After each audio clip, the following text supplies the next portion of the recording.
This is Bahar. Oh, hello. Nice to meet you, Bahar. I'm Rachel. Bahar sits on a thin mattress on the floor. She's 40 years old, small, but looks older than her age. Beneath her headscarf, her hair is now mostly grey. I cannot forget what happened to us, and I cannot get over what they did to us, even when I am in my... Looking for a new way to stay refreshed and hydrated? Look no further than iRange Hydration Drink. iRange is perfect for any situation where you need a little pick-me-up. It's low in calories and has a delicious orange flavor that you will love. So don't wait any longer. Grab a can of iRange today and start enjoying the refreshing. Buy online at irange.co.uk. iOrange is the brand new hydration drink developed with bold, thirst-quenching orange flavor to refresh and replenish. iOrange was created to fill the void where great taste meets functionality. With bold, thirst-quenching orange flavor to help you refresh, replenish, and refuel.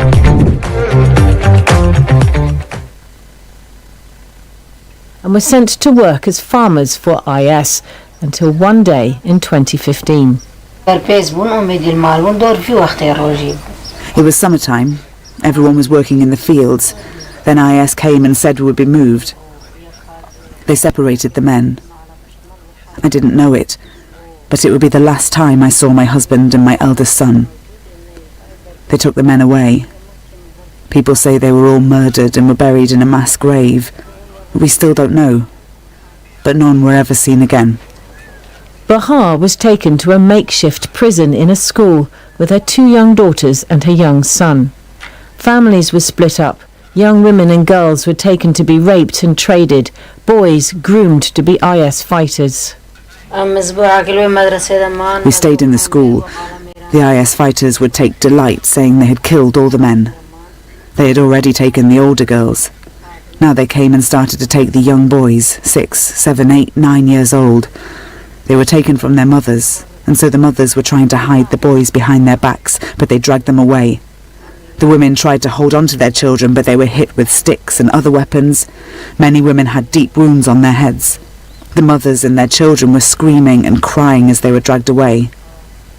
Can you imagine? What can be worse than this feeling of helplessness? It was sheer luck they didn't take my kids. Perhaps because they were very young. But sometimes they even took kids who were breastfeeding. Their only justification for this was that they claimed we are infidels. But that was not the end of their ordeal. We were taken into Syria. They said we were being taken to work. They took 25 of us, all families, to a building. We didn't know what was happening. We were put in a line. We didn't know if we were to be killed or beheaded, but it turned out it was a slave market. We were all crying, and while we were crying, we were being bought. In fact, over time, Bahar and her 3 children were repeatedly sold to different men, 5 in total. Throughout, she was raped and beaten. Her children were beaten too, and they still carry the scars. One of her daughters was slashed across the face. Sometimes the wives of the fighters attacked them. They were spat on, she says, and deprived of food and water in the heat of summer. For Bahar, horror became part of her life. We were bought by a Tunisian man. We were brought to another house where they were also keeping their guns and weapons. They dressed my boy in Islamic clothes and shaved his head, but then the guy said, "I will be selling you soon." Another guy, Abu Khattab, came and bought us. We stayed at his home, but he would also loan me out to work as a cleaner at 2 other IS bases. At all these places, I would go to work, I would clean, and I would be raped. And there were air raids all the time. IS fighters would be running around, getting weapons or hiding from the bombing. It was chaos. It was worse than a nightmare. I met Abu Khattab's mother and I asked her, "What have we done to deserve this?" She was nice to us. She offered us food. But she said she couldn't do anything. I was under enormous psychological pressure. I was so anxious and depressed that if I'd had access to a knife, I would have killed everyone, including myself. All the injustice, the atrocities, the rape, the abuse, it made us all go mad. It's thought some 5,000 to 7,000 Yazidi women and girls were taken by IS in 2014. That's out of a total Iraqi Yazidi population of perhaps 500,000. News spread fast, and some Yazidis felt compelled to act. We are fourth floor. Hello, John. Nice to meet you. It's Rachel.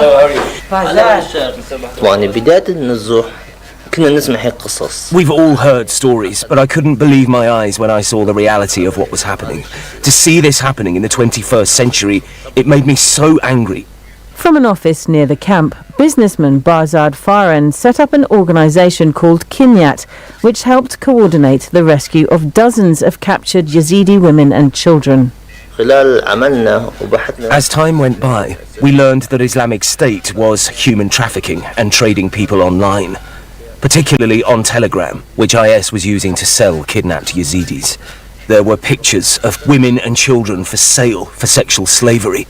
We would infiltrate these online groups under borrowed names or using IS fighters' names, trying to get as much information as possible. On the walls is some incredibly striking images. Here we have lots of the adverts on Telegram, which Islamic State group used to basically advertise these children, and it's very, very alarming because you have these children in sort of almost sexual poses, posing to be sold because that's what they've been told to do, and a lot of them as young as this one looks like it's, you know, probably 4 or 5. This one here says slave for sale, 12 years old, not virgin, very beautiful in Raqqa, $13,000. IS had very strict rules that enslaved women and children could only be used by ISIS fighters. Then we thought, might it be possible to rescue these people? They thought if the Yazidis were being sold, perhaps there was a way that someone could pose as a member of IS, buy them and then smuggle them out. Obviously, if a Yazidi went into IS territory, it would be tantamount to suicide. But they did know of some people who, for the right fee, might be willing to help. Our idea was that smugglers would be able to reach these people. Otherwise, it would be impossible. But these guys were experts in smuggling. They would smuggle alcohol and cigarettes in and out of IS territory. They did it all for cash. That was their only motive. Many people were paid thousands of dollars to buy back these girls. Which takes us back to the story of Bahar, who was still in captivity, unaware that anyone was looking for her. A white car with tinted windows came to Abu Khattab's house. The driver was dressed like he was a member of Islamic State. We were sold to him and he took us away. We didn't know what was happening. While we were in the car, I shouted at him, "Please, take us to your family or just kill us because we can't bear this anymore." He said, "No, I am taking you somewhere else." I didn't trust him and was getting frantic. So then he stopped the car, we all got out, and he called a guy on the phone and then he handed me his phone to listen. And it was the voice of Abu Shuja, a Yazidi who rescued many other women and children. Only then did I realise that the man had bought us so we could be rescued. The man dropped Bahar and her children at a construction site. He said that another man would come, and if he told her the code word Saeed, that she should go with him. Someone came on a motorbike. He came up to us and said the code word Saeed. Then he told all of us to get on his motorbike, me and all 3 children. The guy on the motorcycle said, "Listen, we're in IS territory. There are checkpoints. If they ask you anything, don't say a word so they don't recognise your Yazidi accent." And he took us to his home. They were so nice to us there. We showered, they gave us food and painkillers, and they said, "You're in safe hands now." Then the family gave us beds so we could sleep, but only my children could go to sleep. I couldn't because I was so excited, but terrified too that something might go wrong. The man with the motorbike had told me, "Tomorrow you'll be going back to your family," but it was hard for me to believe it was true. Bahar and her family were not safe yet. They still had to get out of IS territory. The next morning, around 3 or 4 a.m, they told us to get ready. We went down and the man gave me his mother's ID card. We got in a vehicle and he said, "If anyone asks you, we're taking your son to visit a doctor." We drove through lots of IS checkpoints, but they never stopped us. We drove to a village on the border. There, Abu Shuja and Kurdish forces met us. I just felt I was on the verge of collapse. And I couldn't stop thinking that while we were being rescued, my eldest son, my husband, and so many friends and relatives were still missing or in captivity. And though I was very happy finally to be free from these monsters, at the same time, I felt guilty too.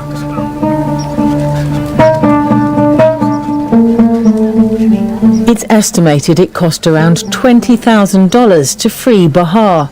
Funds to rescue Yazidis were raised by relatives, businessmen and charities. Though Barzad says more than 2,700 Yazidis, mostly women and children, remain missing. Some forced to go with IS as they fled defeat in 2017. After IS was defeated and areas were liberated in Iraq and Syria, IS families dispersed and fled to other areas. And the process of locating these people got more complicated. We think there are some with families in refugee camps.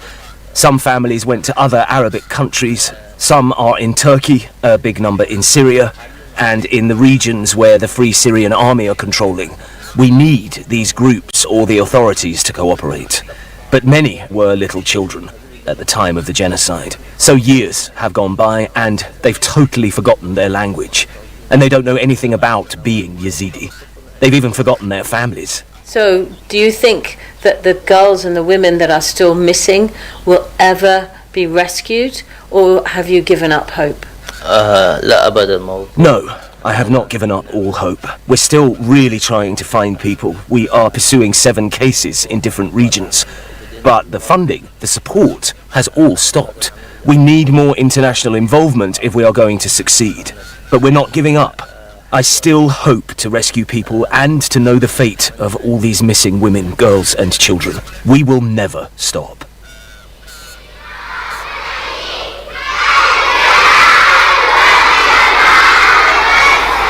While some children are still missing, there's a new generation growing up in the camps.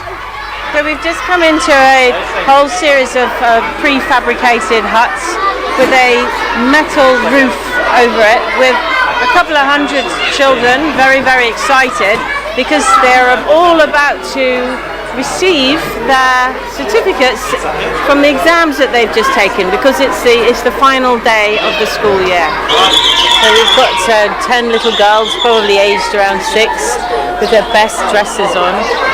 They've all received a certificate for they got the best marks, and 2 of them have a rosette, and now they're choosing their prizes. So how is life for the families growing up in the camps? Since 2014, they've been supported by the Kurdish regional government and international aid agencies. Recently, the UN handed over full responsibility for the displaced to the local authorities. After all, they argue, Iraq is an oil-rich state. Though there's no consensus about what to do with the Yazidis and how long they will have to remain in the camps, many now feel abandoned. The international community doesn't see this as an emergency anymore, but people still are living in these tents, the same shelters, and it is very difficult to live in this camp and not be sick, not be bored, not be anxious with no privacy. Shirak is a local Yazidi teacher. Because of the situation they have been living in and what they have been through, people are suffering from depression, anxiety, isolation, and sometimes people trying to commit suicide or actually in many times kill themselves, especially young people. In his spare time, he runs Panaga, a voluntary Yazidi organisation which provides psychosocial support for people in the camps. So what we do is to host these people in a safe place where they can spend some meaningful time, have fun and learn something, talk to the psychologists and teachers how to handle stress, how to handle kids who is suffering from post-traumatic stress. So the majority of the kids who are involved in our programs, their performance improves in school, the behavior gets better with other siblings in the family and with the parents. We help them light the way where they can step forward and not just heal but also grow and learn new things and make something out of their life. And some young people are looking to the future. So we've now come to a salon which is just outside the camp, and in the corner we have the most incredible and beautiful white, I guess they're wedding dresses, and this is where Nadima now works. Nadima is a young woman who lives in the camp after fleeing from Sinjar with her family. She's been helped to get a job as a beautician. I am very happy to get this job. I love it. I'm very excited. I am so happy. Can you feel that there's a difference in your life because you have a job? The sooner you get out of the camp, find a job, earn money, and help your family, the more you grow up, and you can leave the crazy life of being a teenager behind. I went through a very difficult time because I could barely sleep. Every night I had this nightmare that Islamic State fighters were hunting me, and then they would come and strangle me or assault me. So I slept with a knife under my pillow. That went on for a long, long time. But in the end, I got treatment. I went to some therapy and I feel much better. And so now that you have a job and you have a skill, does that make you feel hopeful about your life in the future? Previously, I wasn't sure about anything. I didn't have much hope about my future. But now I have more hope. Now I have a job. I'm learning skills. So in the future, I can even support a family. I can get married and have my own beauty salon. Why are so many Yazidis still in camps in their own country? Well, Iraqi promises of reparations for victims remain largely unfulfilled. Some propose building permanent homes on the site of the camps, but for now it's just talk. Almost all the displaced Yazidis come from Sinjar. Haider Elias of the campaign group Yazda says the obvious solution is to help people return there. But after years of war, little has been left standing. We ask the authorities to support the safe return for the Yazidis. A safe return to Sinjar where they can be in charge of their own security. Reparation bill where they can be compensated for everything they lost. So many services that needs to be restored. And there's another problem. The Kurdish regional government and the federal government in Baghdad have a long-running dispute over who actually runs Sinjar, and the security situation there is a mess. We have multiple militia groups in Sinjar. We have regional conflicts where it comes between Iraq, Iran, Turkey. But if there is a political will, I think there is a way. Iraqi government can negotiate and demilitarize the region. And fortunately, bringing people safely home is not under their top priority so far. But if they don't agree on how to administer Sinjar, how to rule Sinjar, then this could take years. And at this case, a lot of Yazidis will lose hope. Whatever happens, above all, says Haider, Yazidis need to feel protected in Iraq. They fear the same fundamentalist ideology that inspired Islamic State has not gone away. The Yazidis have been under attack since many centuries, and a lot of Muslim population, younger or older, believe they should be converted or die. That's why we believe that ISIS is not the extent of it, or not the end of it. And that's really, unfortunately, scary for the Yazidi people. A lot of Yazidis are migrating because they lost hope. The sense of security is really, for them, it's a big thing. They don't feel secured. So many Yazidis are stuck in the camp in Kurdistan. Bahar rifles through a plastic folder to pull out a picture of a man with glasses and a moustache, and a teenage boy in a Barcelona football shirt. It's her husband and her eldest son. 8 years after she last saw them, Bahar and her family remain in the camp waiting for news. I have no other choice but to deal with this trauma. If our missing husbands and sons are in a grave, then find the grave. We need to know what happened to the missing. We need answers. If the international community wants to do that, they can. My children are still in shock. My daughter has injuries from the beatings she endured. They're anxious all the time. They're still acting out because of what they experienced. So I have to keep fighting and keep going. Yet, for Bahar, like many survivors, the prospect of returning home would also mean being reminded of everything she has lost. If I had my missing family members with me, I could live anywhere in the world. Sinjar is where we belong, and it's our homeland. They keep telling us to return to Sinjar, but almost all of our homes are destroyed, thousands of them. There are no services like water and electricity, and most importantly, there is no safety. Who can guarantee that tomorrow IS will not come once more and kill and rape all the women and children again? There is nothing left in Sinjar for us. It would be meaningless without my missing husband and son. But at the moment, the way we are right now, it's like being the living dead. And that uncertainty is killing us. All sides say they want the best for the Yazidis, though there's a huge gap between warm words and actions. Certainly all the Yazidis say they want to leave the camps, even if they're divided over where they can build a new life. At the temple complex in Lalish, the Yazidi campaigner Haider Elias hopes a solution will be found, and found soon.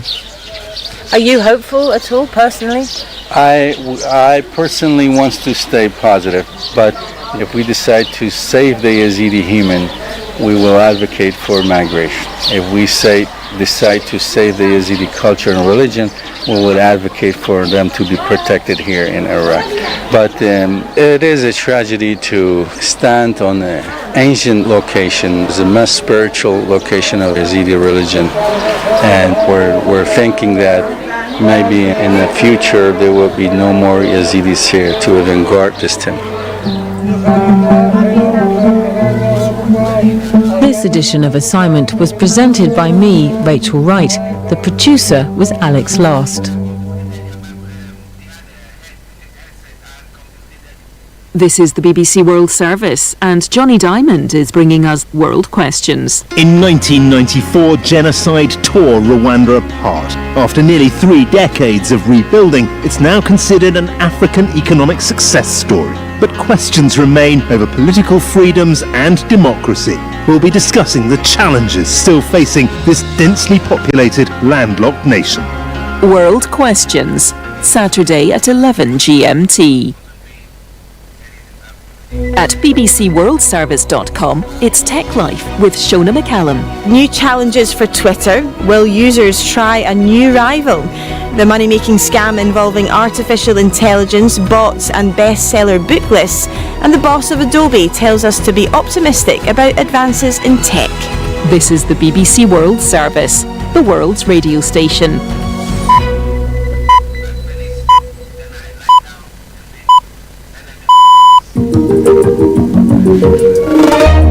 Coming up after the news, the show that brings you the science behind the news. This week, you say potato, I say no, it's actually a polymetallic nodule. We hear about imminent plans to harvest these things from the ocean floor.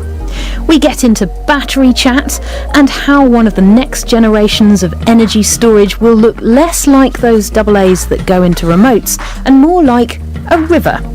Talking of water, we've used so much of the stuff that we've changed the spin axis of the planet, and we hear about Libya's massive project to extract water from the Sahara and why climate change means more of it is flash flooding in the Himalayas.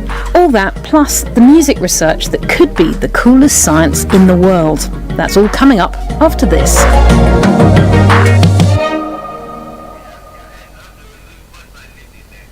Hello, I'm Moira Alderson with the BBC News. At least 4 people have been killed and more than 30 others injured in a Russian missile strike on a residential area of Lviv in western Ukraine. The city's mayor has described it as the largest attack on Lviv since Russia's full-scale invasion began. Dr. Sasha Dovzhik, a curator at the Ukrainian Institute in London, currently in Lviv, says it's unusual for the city to be hit in this way. Lviv is more than 1,000 kilometers away from the eastern border with Russia and just 70 kilometers away from the Polish border, from the border with EU countries. It is one of those places where many Ukrainians affected by the war in eastern and southern territories flee. It's where many displaced Ukrainians are currently based. This city is considered one of the safest in Ukraine, but as we know, when Russia declared its full-scale war on Ukraine, there is no such safe place in the country anymore.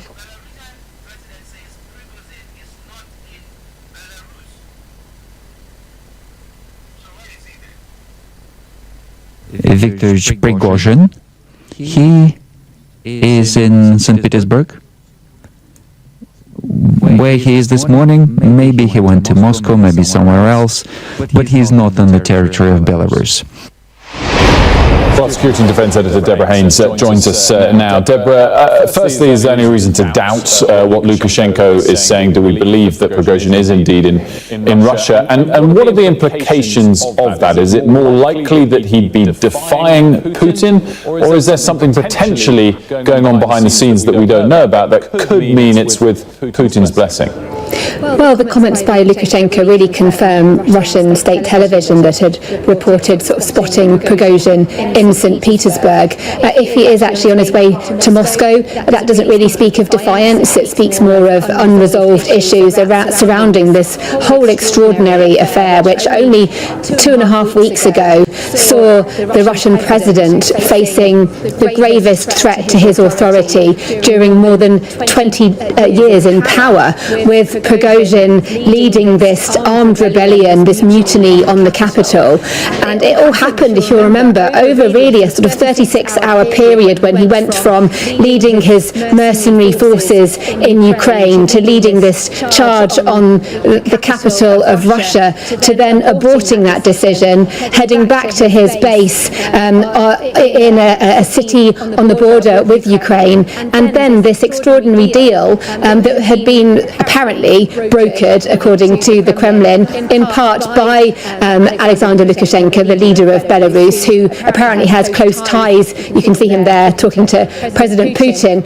Obviously, those two men are very key allies, and in fact, Lukashenko really owes the fact that he's still in power in Belarus to Vladimir Putin, because you'll remember back in 2020 there was that big uprising against flawed elections in Belarus that almost toppled his dictatorship.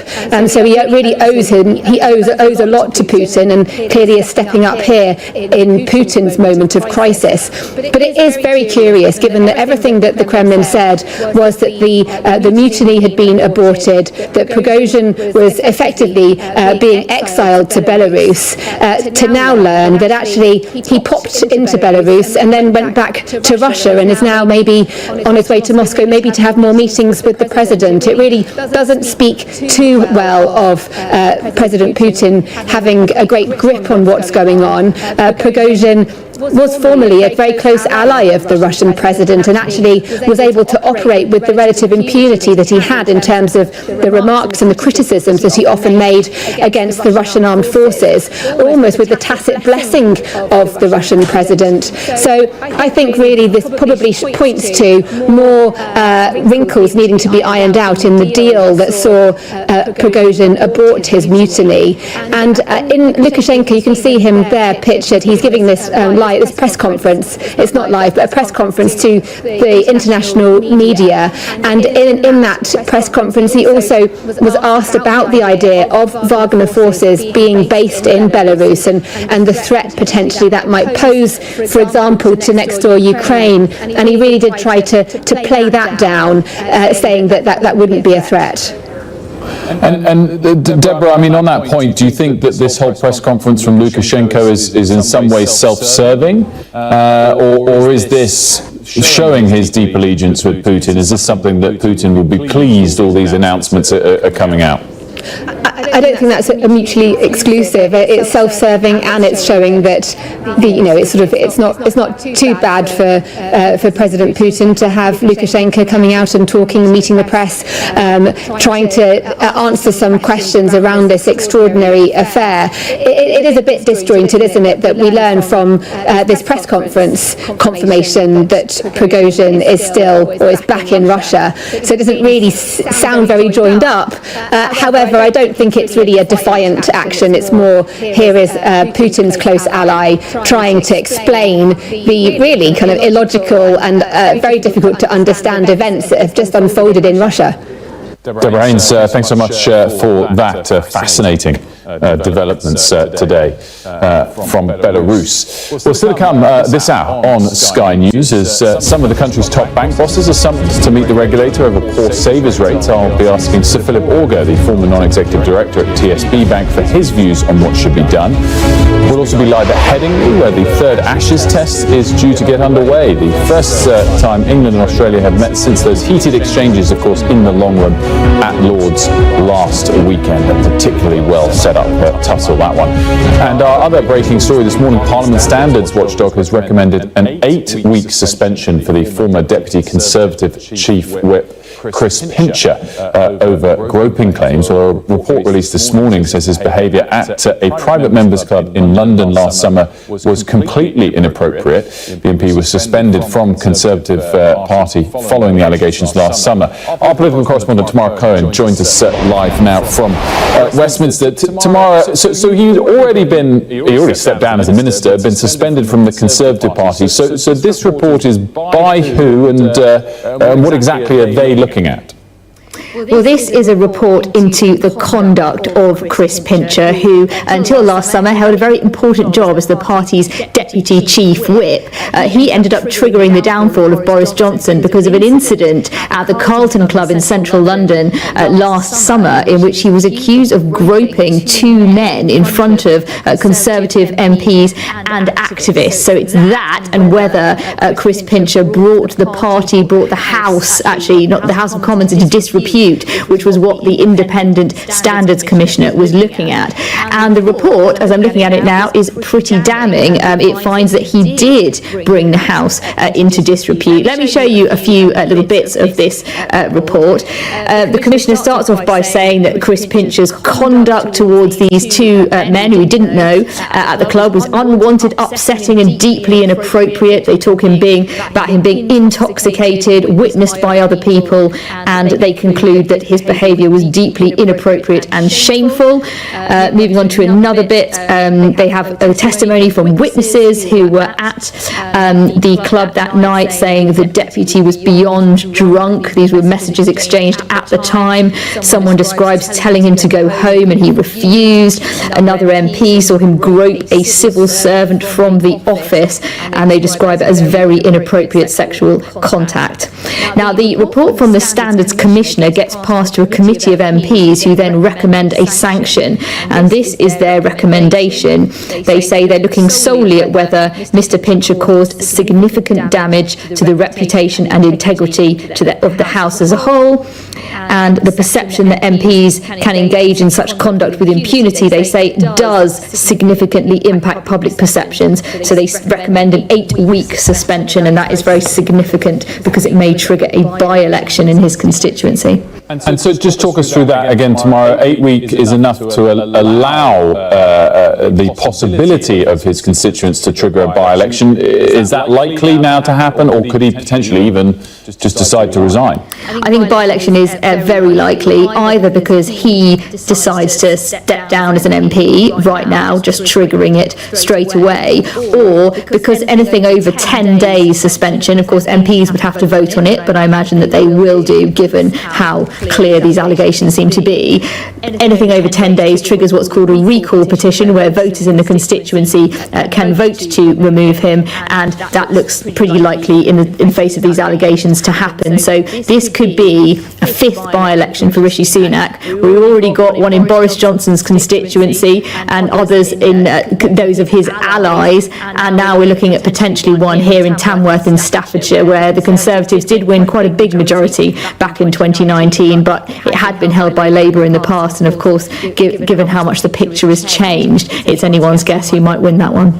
Tamara, thanks so much. Much appreciated as always, and we'll be seeing Tamara again later in the show, because lots on the political front today. In the next 20 minutes, Labour leader Sir Keir Starmer is set to unveil his party's fifth and final mission to make what he describes a better Britain, focusing this time on education. He'll commit to a series of reforms aimed at better preparing young people to enter the workforce, with a special focus on improving speaking skills. Sir Keir Starmer aims to increase the production of houses to help 1.5 million people get onto the property ladder. The Labour leader also wants to reform early years learning to help young children hit their development targets by 2030. The national curriculum will also be overhauled to focus on skills seen as desirable in the workplace. And Sir Keir Starmer wants to end the recruitment and retention crisis in the teaching profession itself. Well, earlier, Labour's shadow education secretary told Sky News that the quality of teaching being provided in the country is the most important factor in a child's development.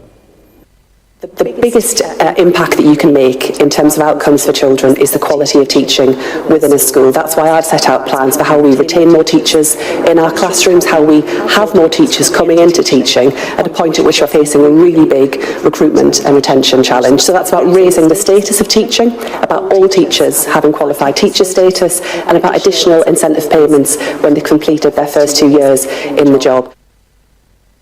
We will bring you that speech from Sir Keir Starmer live here on Sky News. It is expected at 10:30 a.m. in about 15 minutes. Now, could artificial intelligence do your job? Well, for years, automation has been creeping into many industries, streamlining them at the expense of many people's jobs. Now, the fast-growing AI sector threatens even more professions, including those once believed to be the reserve of humans. As artificial intelligence gets smarter, the number of human jobs it could completely replace gets higher. And you might be thinking that it could take on your job. Well, let's hear from our science editor, Tom Clark. While the current hype around artificial intelligence has its origins in Silicon Valley, the technology and its applications have been quietly coming of age in some unexpected places. Pretty much everyone agrees AI is going to transform society, including the jobs we do. But how far? And how fast is that going to happen? So we set ourselves the challenge of seeing if we can get an AI to do my job. And I've come to Trondheim to meet someone who can help us answer that question. I was quite surprised that am I only the one using this? Because I felt it really increased my productivity. Anyone can prompt ChatGPT to write a news report, but we wanted to do what others haven't done and make the AI prompt itself to be the journalist. Chris built our AI reporter on a backbone of Python computer code and ChatGPT. It gathers story ideas using a crawler, software that scans the web for the latest news and video. To simulate the thought process of a reporter, two ChatGPT agents work together.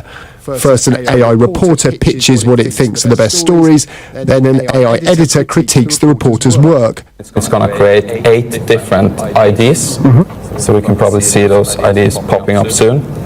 Yeah, you can see the IDs here now. Now, about 20 minutes after we set it running, the news article is ready. This is it, heatwave havoc. Unravelling the UK's escalating health crisis amid rising temperatures. So there's some pretty bold claims in the article about the increase in heat waves, the direct link to increased illness and death. Can we take those as fact? No, you really shouldn't do that, because the model is kind of trained on that. It always wants to give a good response, right? But if you can't really find a good response, it's always going to make something up. That is kind of what we call hallucinations. And in my business, what you call misinformation or lying. But perhaps its toughest challenge is producing a TV report. And what's it got the reporter saying? As climate change remains unabated, being prepared is our best line of defence against the blistering onslaught of a hotter future. I mean, its ability to write short, punchy sentences, suggest where pictures should go, the fact the pictures are relevant to what's going on, that surprised me. We associate things like this with Back in London, the next task is to use different types of AI and a human volunteer to give our reporter a personality. Our producer Hannah lending her face and voice to train an avatar. I have been trained using a 4-minute video clip of Hannah speaking into camera. It's pretty convincing to me. Yeah, that would fool me. A few days later, our reporter has a persona. Now that process is complete, I can say whatever text you type in. All that remains is to feed our avatar the AI reporter's script. So, has our experiment worked? In my next report, we'll put that to the test. Tom Clark, Sky News. There is a special AI programme coming up at 7 o'clock tonight, Friday night, on Sky News. Kamali Melbourne will explore the impact of AI on the workforce in the UK and beyond. Plus we'll find out if the West is falling behind China in the global race for AI supremacy. The future of having just wondered whether I need an AI bot to take over my job. I think that's all the evidence you needed. AI is future. Watch 7 p.m. tomorrow night with Kamali, the irreplaceable Kamali Melbourne. On the Sky News Daily podcast, could AI make this podcast? Sally Lockwood looks into that angle. It's all covered, and do check out Tom Clark's full report as well on Sky News website. Right, still to come here, we'll be talking about the banks, mortgage rates versus saving rates. Are they taking too big a profit margin? We'll talk to Sir Philip Auger next.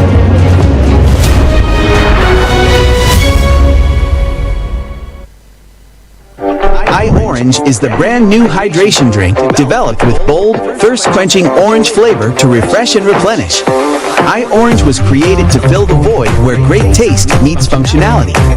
With bold, thirst-quenching orange flavor to help you refresh, replenish, and refuel. Looking for a new way to stay refreshed and hydrated? Look no further than iRange Hydration Drink. iRange is perfect for any situation where you need a little pick-me-up. It's low in calories and has a delicious orange flavor that you will love. So don't wait any longer. Grab a can of iRange today and start enjoying the refreshing. Buy online.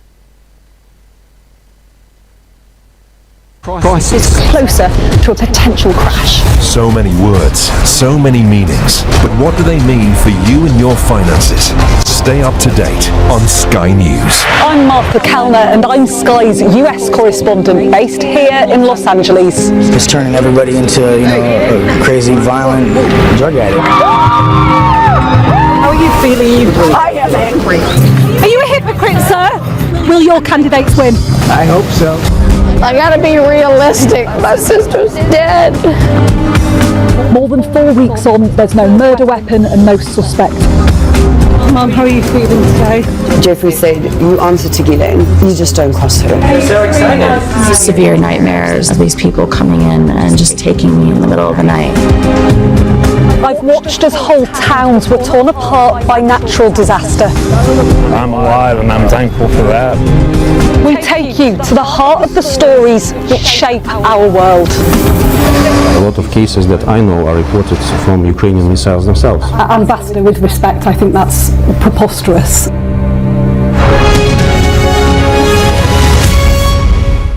Welcome back. The country's 4 biggest retail banks have been summoned for a meeting with the financial watchdog this morning over concerns that interest rates for savers are lagging behind soaring mortgage costs. I'm joined now by Sir Philip Auger, the former non-executive director at TSB Bank and also financial author. Sir Philip, very good morning to you. Thanks for joining on this. I just wanted to throw out a couple of numbers. So if the Bank of England rate is at 5%, mortgage rates are around 6% or so, there's a 1% gap there.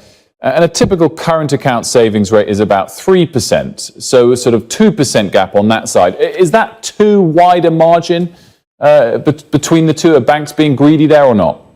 Well, Wolf, you've put your finger on on the key numbers there. There's always a trade-off for banks. Banks would argue that they need to make a margin between the rates they charge borrowers and what they give to savers. They need to do that, they say, because current account banking is generally free. They need to set aside money for debt defaults. So that's the bank's side of the story. The other side of the story, though, is that there has to be a balance. There has to be a balance between banks' duties to their shareholders, but also their duties to their customers. And it seems to me that since interest rates really started to go through the roof, from early 2022, banks have got that balance somewhat wrong. And, the Treasury Committee accused them of profiteering. I think there's a whiff of that about it, to be honest, yeah. So I just want to bring up this chart that we've got as well that shows these rates, Sir Philip, so you know what we're looking at. And I guess it is also worth pointing out that on the savings side, there is higher rates available if you're willing to lock your money up for a period of time. So we have to mention that on the bank's perspective. I think the key thing from this chart, though, is that the rate at which the mortgage rate is going up is faster, is steeper. The top line is steeper than the bottom line, sort of suggesting that banks, as soon as the Bank of England changes rates, adjust the mortgage rate, but they're pretty slow to adjust the savings rate. Yeah, absolutely right. They were very quick off the mark to increase the rates they charge borrowers, and that is why, the authorities are kind of ganging up on them. The Chancellor had the bank bosses in for a wigging. The Treasury Committee, as I mentioned earlier, accused the banks of profiteering. Now the Financial Conduct Authority, the regulator, have got involved. The Bank of England have had their say on this. I think as far as the banks are concerned, the storm clouds are gathering. Whether that's going to mean radical change for borrowers or indeed for savers, that remains to be seen. I guess the flip side of all of this is if you do look at the net interest margin, as it's called in the banking sector, on any long-term historical perspective, it remains pretty low. And clearly they also have to get rewarded for taking the risk of lending out their money, particularly at a time when the economy is not particularly strong. And given that historical perspective, and added to the fact that on a global scale, British banks, sadly, are way, way smaller than their international peers, the US banks in particular, than they used to be. You've got to weigh up how much you want to punish them versus wanting to still have a decent industry relative to the global scale. Yep, those are good points. You have to weigh that up as well. But you also have to weigh up the balance between what shareholders can expect from the banks and what the bank's customers can expect. It's that balance that's got a bit tilted wrong. You're right. That in historical terms, the net interest margin, the level of profitability at the moment, is not actually massively out of kilter with what it's been historically. But I think the game changed in 2008. Once the banks had to be bailed out by the taxpayer, which they effectively were, pretty nearly all of them, then I think the responsibilities to the public, to the government, to the taxpayer, I think that those responsibilities sort of tilted the balance back away from shareholders. And actually, shareholders understand this. The banks stand at a discount to book value.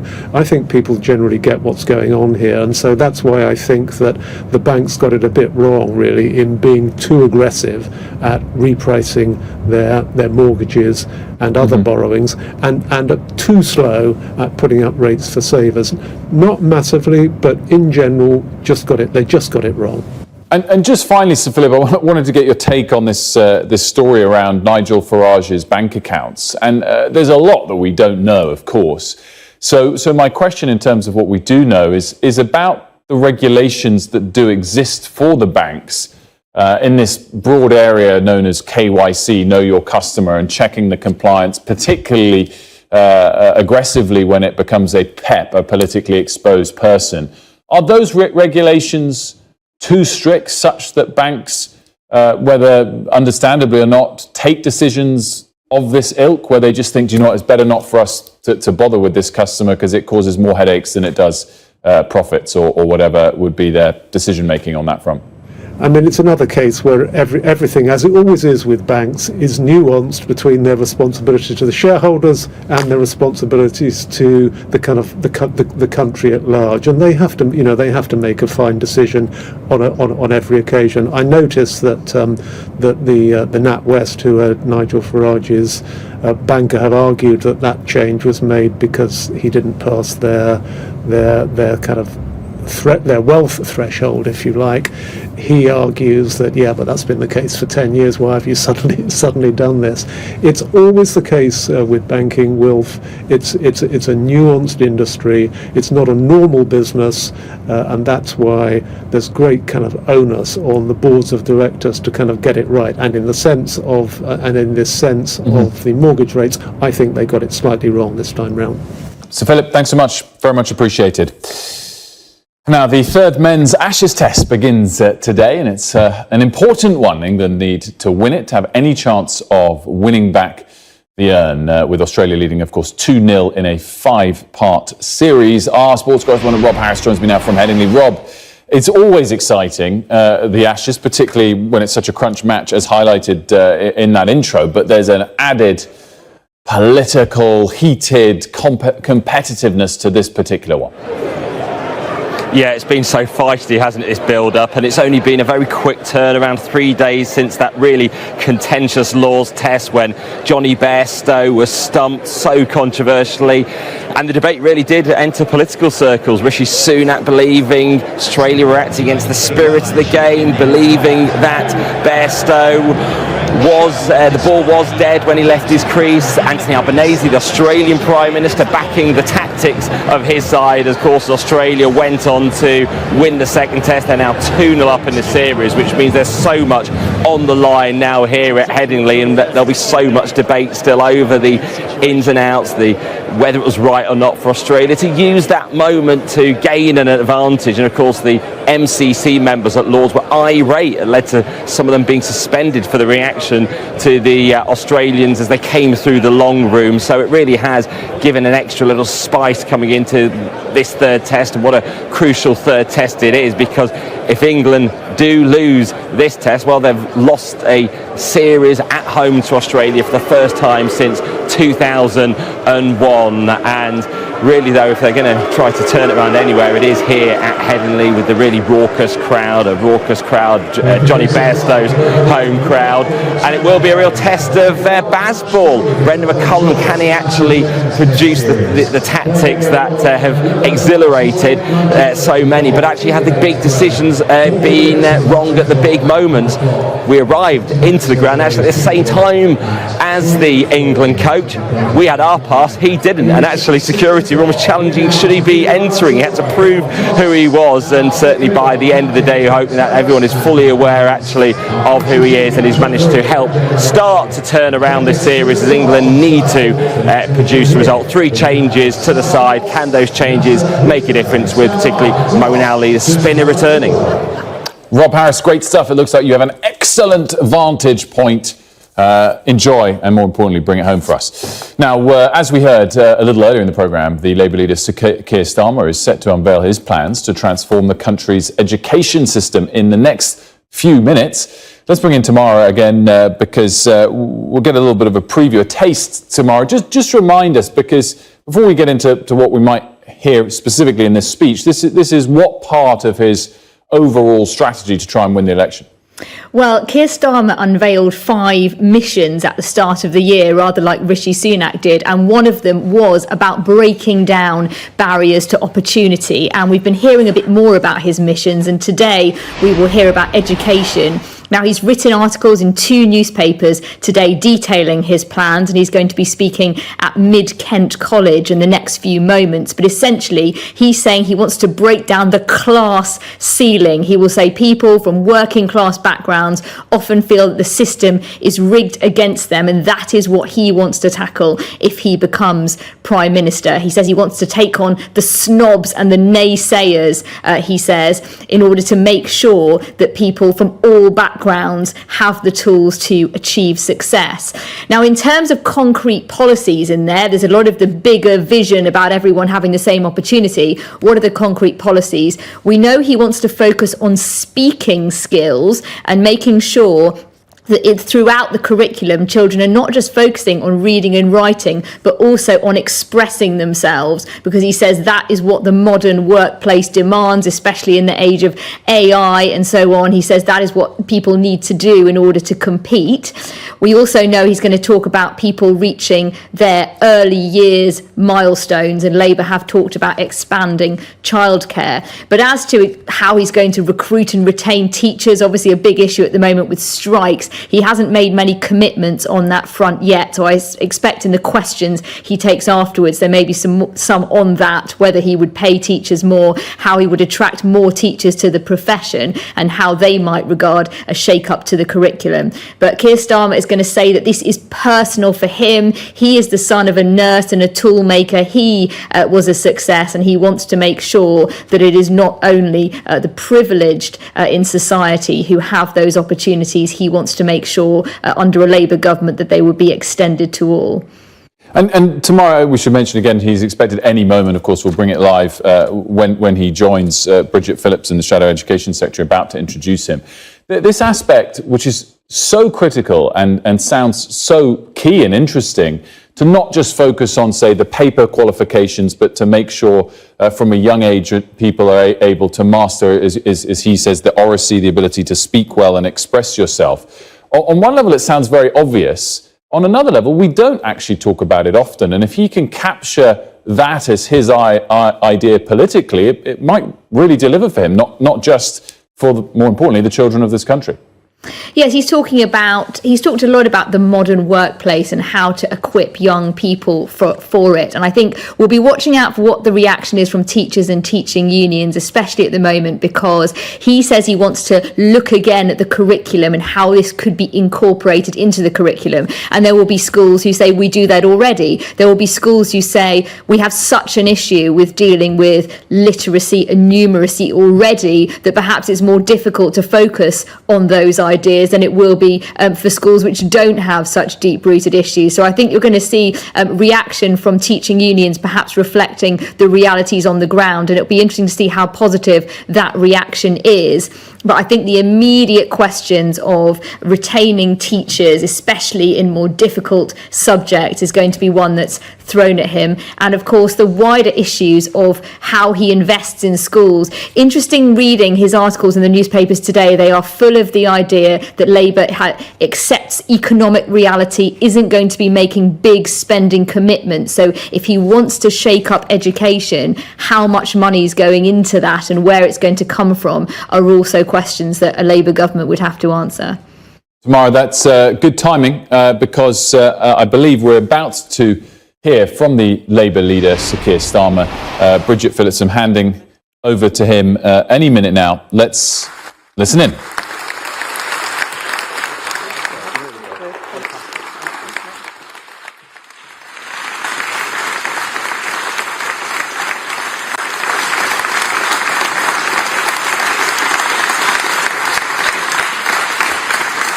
Thank you, Bridget. Thank you for those words. Thank you for everything that you've done on this mission, which is so important to you personally. Thank you. And thank you to Mid-Kent College for hosting us, for being here. And, yeah.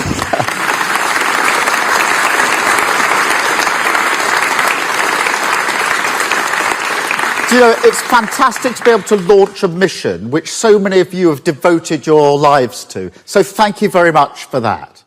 Now, one of the things I learnt from my teachers is that persuasive argument depends on clear objectives. So let me say that this speech should demonstrate two things. One, that Labour has a plan to tear down the barriers to opportunity that hold this country and its people back. Two, that I see this mission as our core purpose and my personal cause. To fight at every stage for every child. This is Starr Radio idea UK. That background equals destiny. that your circumstances, who you are, where you come from, who you know, might shape your life more than your talent, your effort, and your enterprise.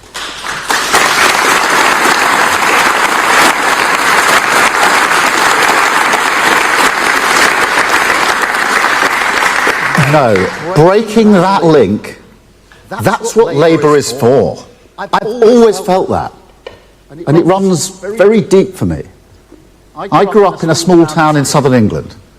We had a semi-detached house, pebble-dashed, as I think I may have mentioned previously, with mum, dad, 4 kids, 4 dogs, and a blue Ford Cortina outside.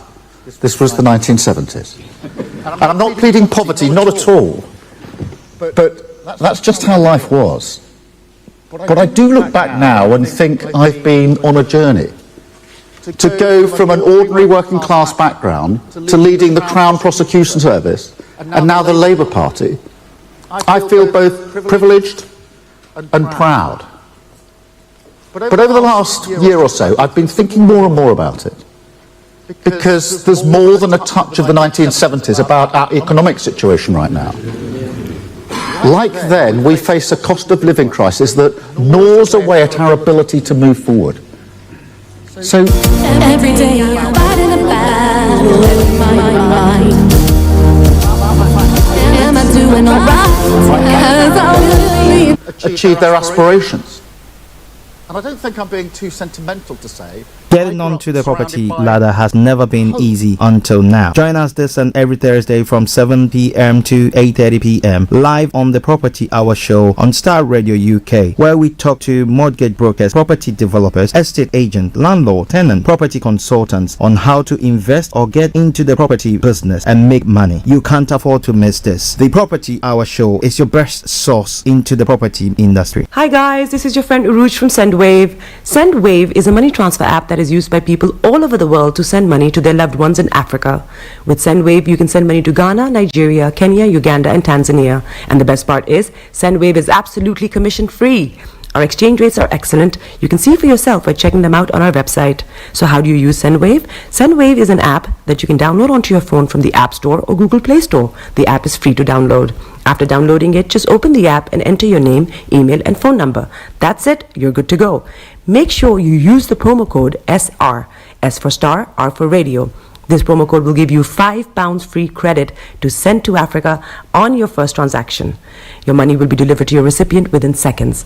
Feel free to call me on 0749 7377 647 at any time. I'll be happy to tell you all about SendWave and help you in any way I can. Remember to use the promo code SR for £5 free credit. This is Starr Radio UK. The best radio show. Broadcasting worldwide, online 24/7. All around the world. In your car. At work. At home. On your smartphone. This is Starr Radio UK. Are you ready to turn it up? 10, 9, 8, 7, 6, 5, 4, 3, 2, 1. Your heart is aching. Smile even though it's breaking. When there are clouds in the sky, you get by. If you smile through your fear and sorrow, smile and maybe tomorrow you find that life is still worthwhile if you just smile. Hey, this is Archie and you are listening to Starr Radio UK and The Morning Show.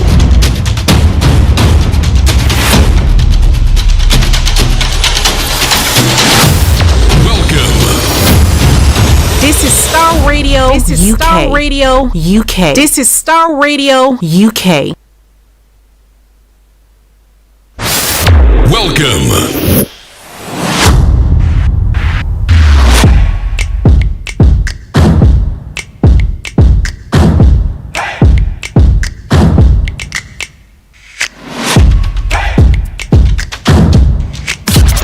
broadcasting worldwide, online 24/7.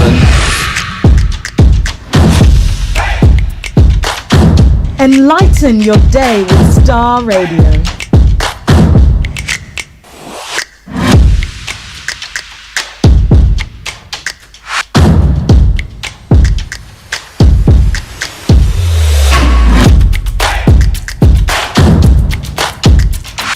Starr Radio. Radio for the people, by the people.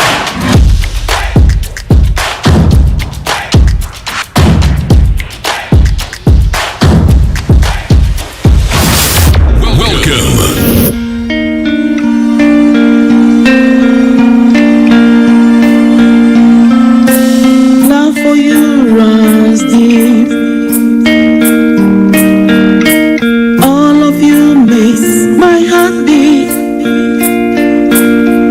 You make a doubt they fade. Jesus, and that's what makes you great. Okay, let me say massive good morning, good afternoon, good evening, good dawn to you wherever you might be on planet Earth. And once again, I say welcome to the Starr Radio UK Morning Show, the Thursday edition, of course. Today is the 6th day of July, the year 2023, with the time now 10:41 from the hearts of London. I remain yours sincerely, the one and only. This is the morning show with Archie. Let me say good morning to my team this morning, Mr. Olayomi, Koiki, and my able producer, Mr. Francis Guy. Felix all the way in Aberdeen, Kojo in the south here. Bishop Adeshina, good morning to you. Pastor Mo, good morning to you. Anthony Adedeji, good morning. Aziz, good morning. Shamsuddin, good morning. Moyiwa, good morning. Samaswa, good morning to you. Olakunle. Amen is a Hammond, all the way Cape Town. Good morning to you. Hope you're enjoying your holidays. And as many of you who have tuned in this morning, maybe for the first time of tuning in to listen to us as well, I salute each and every one of you. I say once again, welcome to the show. Now, if it's your first time of tuning in on a Thursday edition of the morning show, this is how the program will go. I'm going to bring you the quote for the day, the weather forecast will follow suit, then the travel update. Move from there to have a look at some of the stories making the rounds across the globe. It's known as Global Trotting. And from there, it's at 11 o'clock, we have Mr. Olayomi Koiki, who will be joining in to bring you updates from Nigeria. Just after that, we'll continue to look at some of the other stories making the rounds in other parts of the world. The program continues from then. At 12 o'clock, the lines are open for you to add your voice to the discussions. Then at 12:30, the curtains are brought down for the end of the program. So in a gist, that's what's going to happen for you today on the program. But keep your dial so logged on Starr Radio UK. Don't touch the dial at all. I remain yours sincerely, Archie. Get your loins. If you are standing, hold on to something. If you are sitting, sit very comfortably. Put on your seat belt. Get yourself a hot or cold drink, whichever is appropriate, and let's take this journey. From archaeology to zoology, from Accra to Zanzibar, it's making the headlines. Why not? We're going to touch on it. So once again, welcome on board, welcome on board, welcome on board, welcome on board. Archie on Starr Radio. Nobody does it better. Okay, now let's crack on. Let me bring you the quote for the day. The quote for the day says it's very simple. You make a doubt they fade. Jesus, and that's what makes you great. So it's the difference between where you are today and where you aspire to be tomorrow lies in your knowledge and skills. So what knowledge and skills are you acquiring to get to that place where you want to so much want to be? And forevermore. And that's what makes you Starr Radio UK. Anthony Adedeji, good morning to you. Alright then, so now moving on straight to the weather front. Let me tell you what is happening on the weather front this morning. to the end, to the end. You are For London and the southeast of England, this is how the weather is going to be for you today. This afternoon, we'll see a mixture of patchy cloud and sunny spells, and it will be mainly dry with just the outside chance of a shower.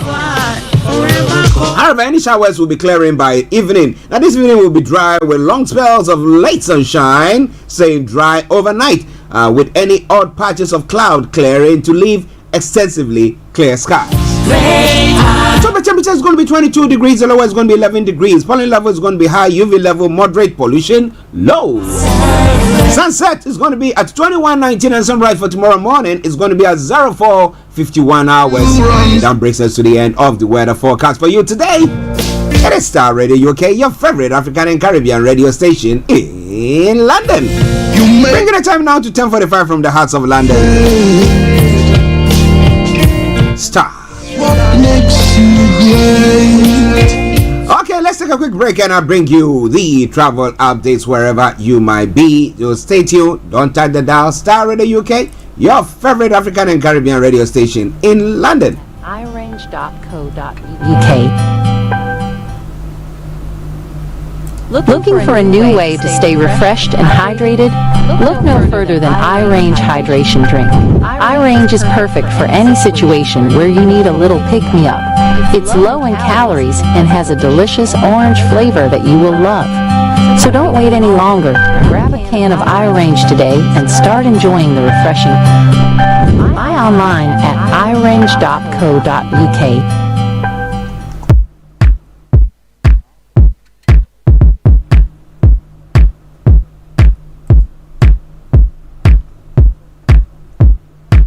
This is Starr Radio UK.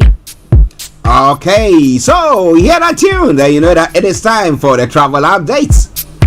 It is Star Radio UK. Yes, so what is happening with travel this morning, wherever you might be listening to us or watching us from? Shamsuddin, hey, I hope you are doing very well. We thank God Nigeria has not happened to you. I mean, Nigeria not happened to you.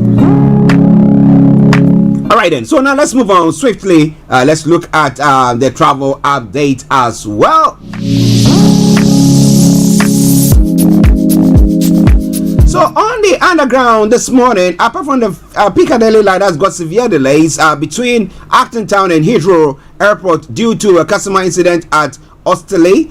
Tickets are being accepted on London buses, Elizabeth, Heathrow, Bond Street, Heathrow, Bond Street, and Southwestern Railway. That's Feltham, Waterloo as well. Good service on the rest of the line though. That aside, all the others, good service there. Now we've got London Overground, DLR, London Tramlane, good service. Let me take you straight to the major roads in London and let me tell you what is happening there. Now, Nasakula A205 has got serious delays. That aside, all the others, no exceptional delays there. You can zoom through it like no man's business. And that takes us straight to the river bus. On the river bus, as you know, the Woolwich Ferry has got reduced service. That aside, all the others have got good service. Keep your eyes on the roads. Keep your eyes on the roads. As you keep you navigated, I promise our bond. Now, landing straight on the London cable car. Yes, on the London cable car, good service there as well. That brings us to the final segment of the travel updates. That is the National Rail. So what is happening on the National Rail this morning? I'm going to be bringing you the services that are running a good service. Okay, let me bring you the services that are running bad service or have a problem.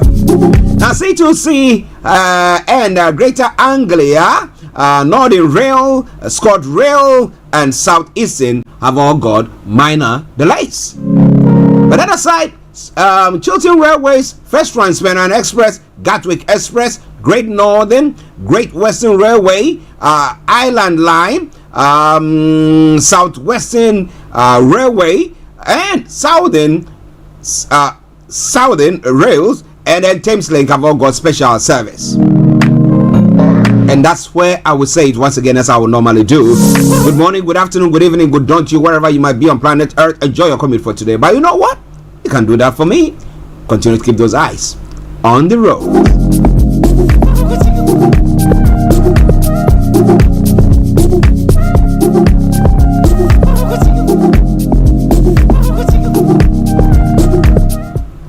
Getting onto the property ladder has never been easy until now. Join us this and every Thursday from 7 p.m. to 8:30 p.m. live on the Property Hour show on Starr Radio UK, where we talk to mortgage brokers, property developers, estate agents, landlord, tenant, property consultants on how to invest or get into the property business and make money. You can't afford to miss this. The Property Hour show is your best source into the property industry.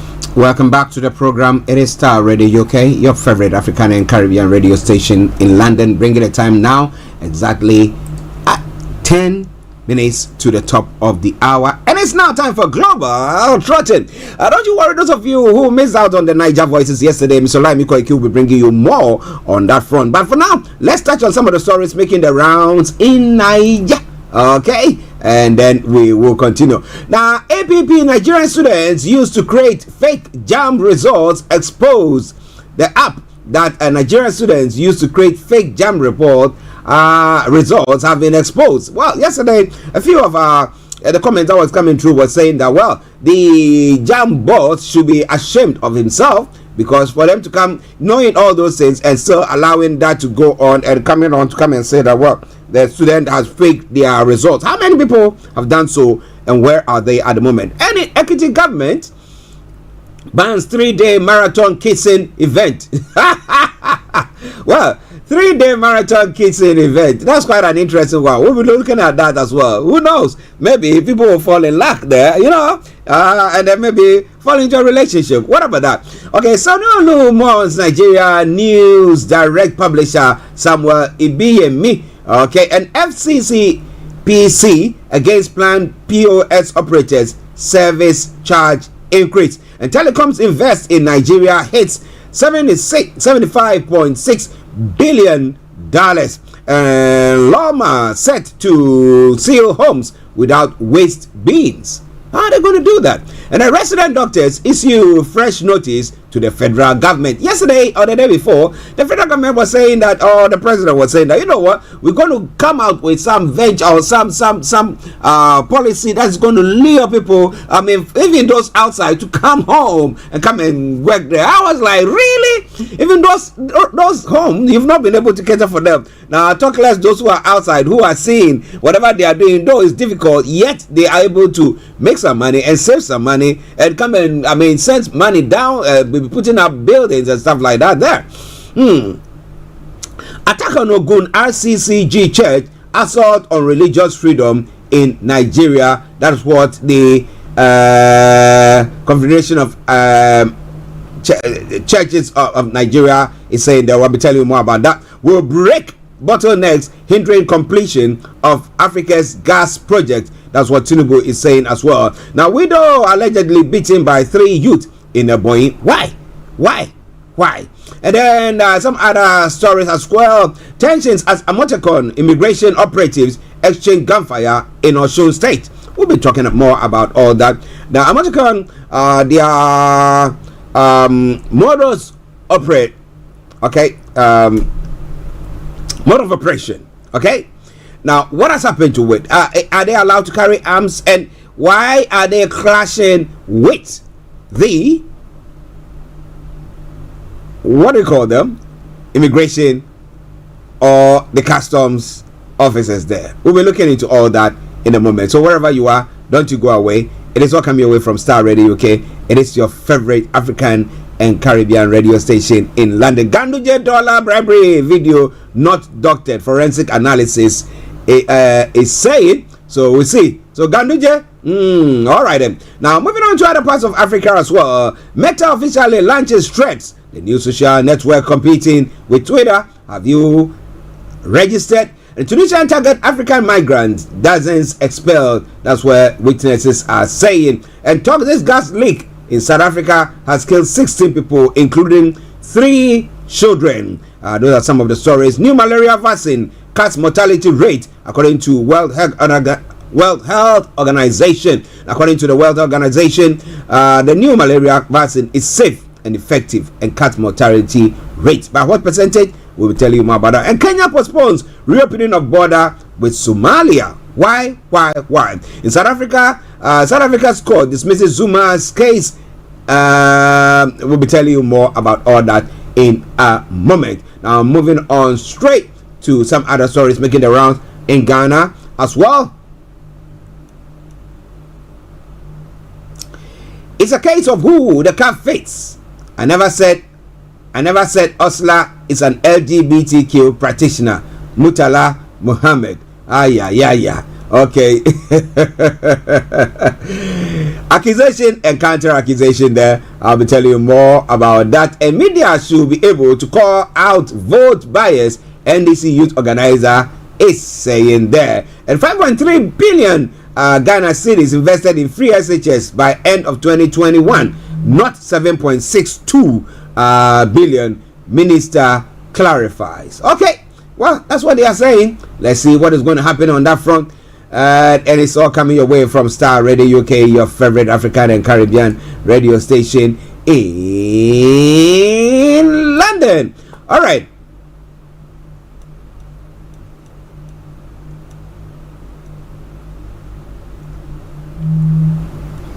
Okay, let's move on.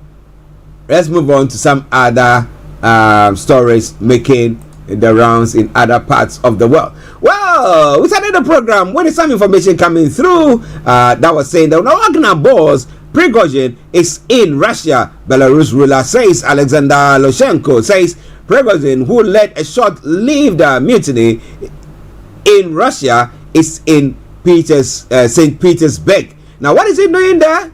And why should the Belarusian leader also come, Alexander Lukashenko, come out to come and make that statement? Wasn't that people were asking, or some people have spotted him in Russia and were thinking, why is he becoming defiant to the Russian leader? What do you think, and how do you read into all that? Now, 4 have been killed as Russian strike hits Lviv apartments. Among the dead are 21-year-old women and a 95-year-old who had survived the Second World War but couldn't survive this war. My goodness. On Giant, Shell wants cutting production dangerous. The world's need for fossil fuel is desperate, Shell's chief executive has said. And suspect gas leak leaves 16 dead in South Africa, as I did say earlier on. And India and Pakistan gaming love story ends in jail. Those are some of the stories making the rounds there. Now coming straight to the UK front as well.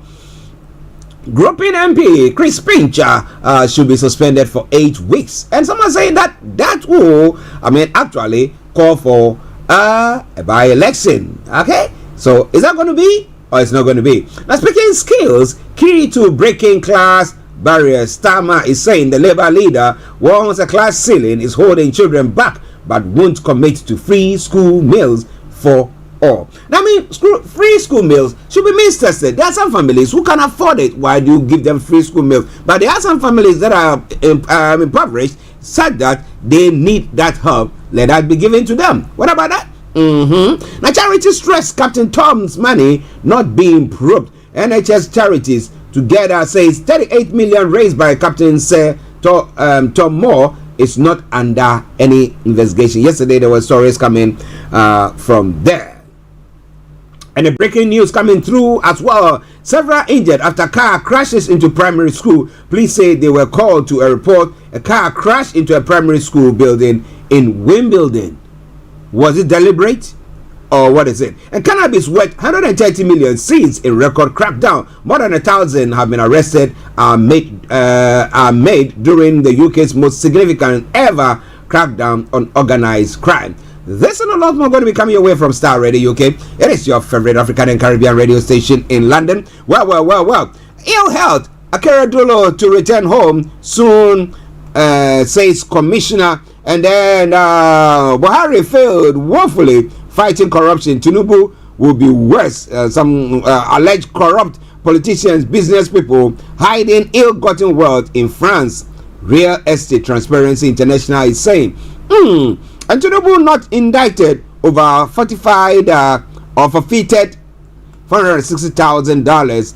Bamidele tells Tribunal. And then my bishop himself, Bishop Adesina, good morning to you. It's morning, Starr Radio UK. It is very sunny here. Oh my. Well, somehow, here when the sun comes out, you see how people behave. My goodness, my bishop. But we are celebrating Nigeria Army at 160 today. Interesting. 160 years of what?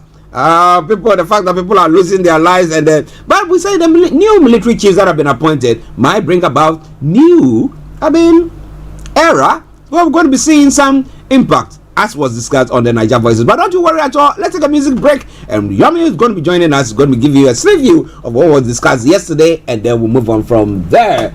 Now, let's enjoy this song from. It says Maximum Praise from Shadrach Mensah. Enjoy it, and I'll be with you.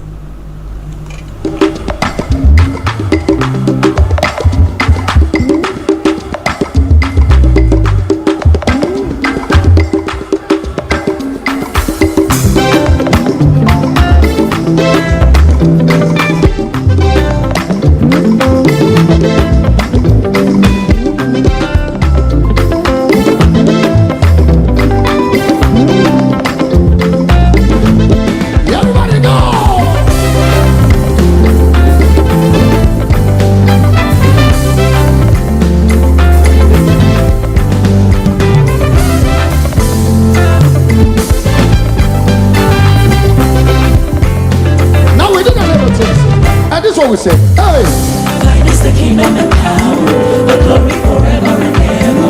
Unto you I sing hallelujah, amen. Thine is the kingdom and power, the glory forever and ever. Unto you I sing hallelujah, amen. One more time and say, thine is the kingdom and power, the glory forever and ever. Unto you I sing hallelujah. This is Starr Radio. This is Starr Radio UK. Glory forever and ever. Unto you I sing hallelujah.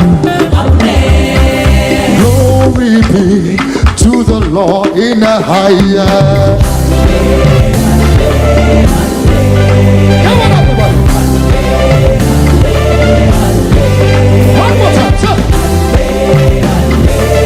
And say. Glory be to the Lord in the highest. This is Starr Radio UK. This is Starr Radio UK. One more time, I say. Everybody shout hallelujah.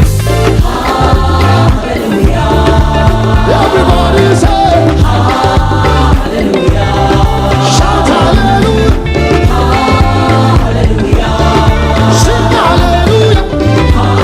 Hallelujah. Everybody shout hallelujah. Hallelujah. Sing hallelujah. Hallelujah. You can shout hallelujah. Hallelujah. Sing hallelujah. And tell me so. You deserve the glory. Everybody. And the honor. Everybody go. Lord, we lift our hands in worship as we bless your holy name. You deserve it. This is Starr Radio. Starr Radio UK.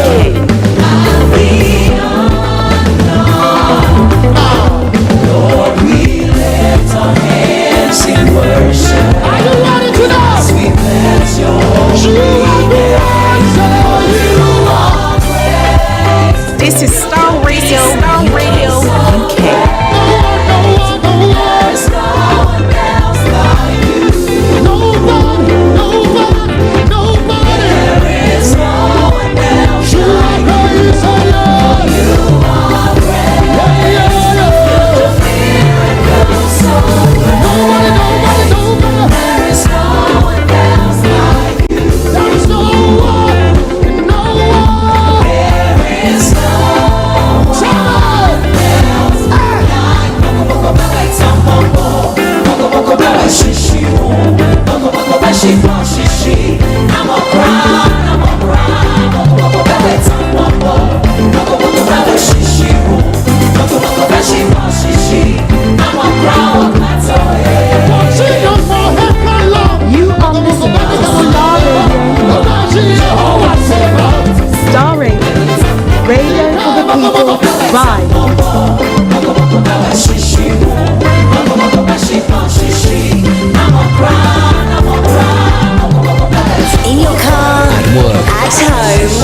smartphone. This is Starr Radio UK. Are you ready to turn it up?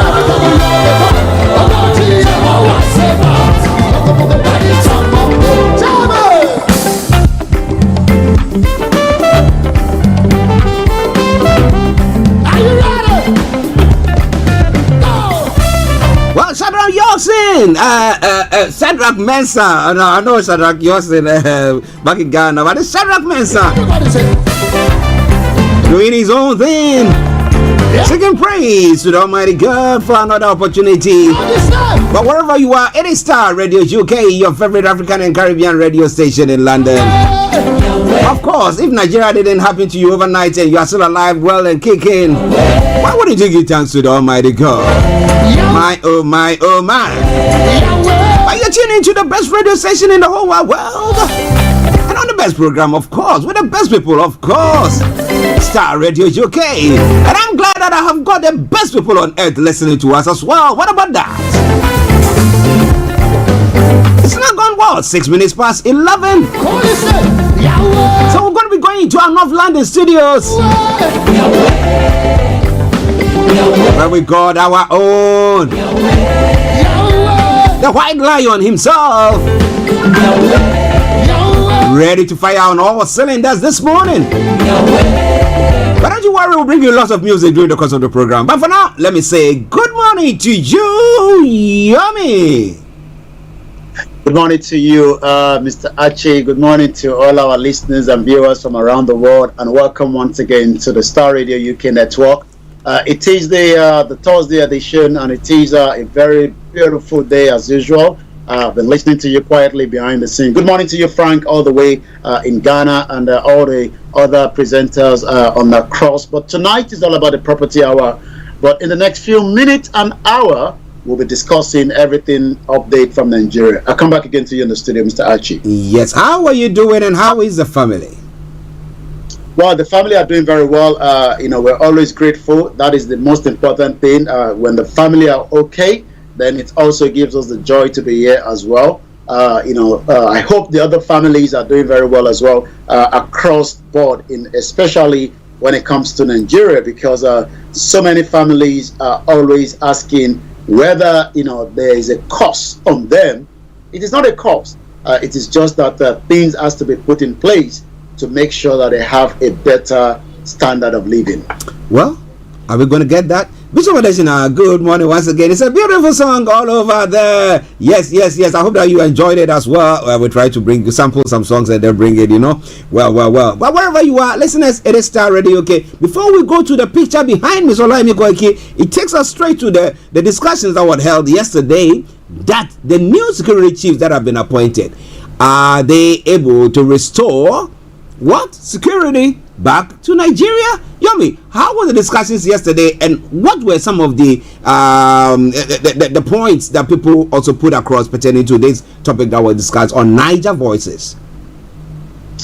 I think as many of our listeners last night finally agree that as much as the new president and the commander-in-chief of Army Staff, President Bola Ahmed Tinubu, with his new service chiefs, there's a little bit of certainty that they have a lot of work in their hands. As the Nigerian Army is celebrating 160 years. 160 years.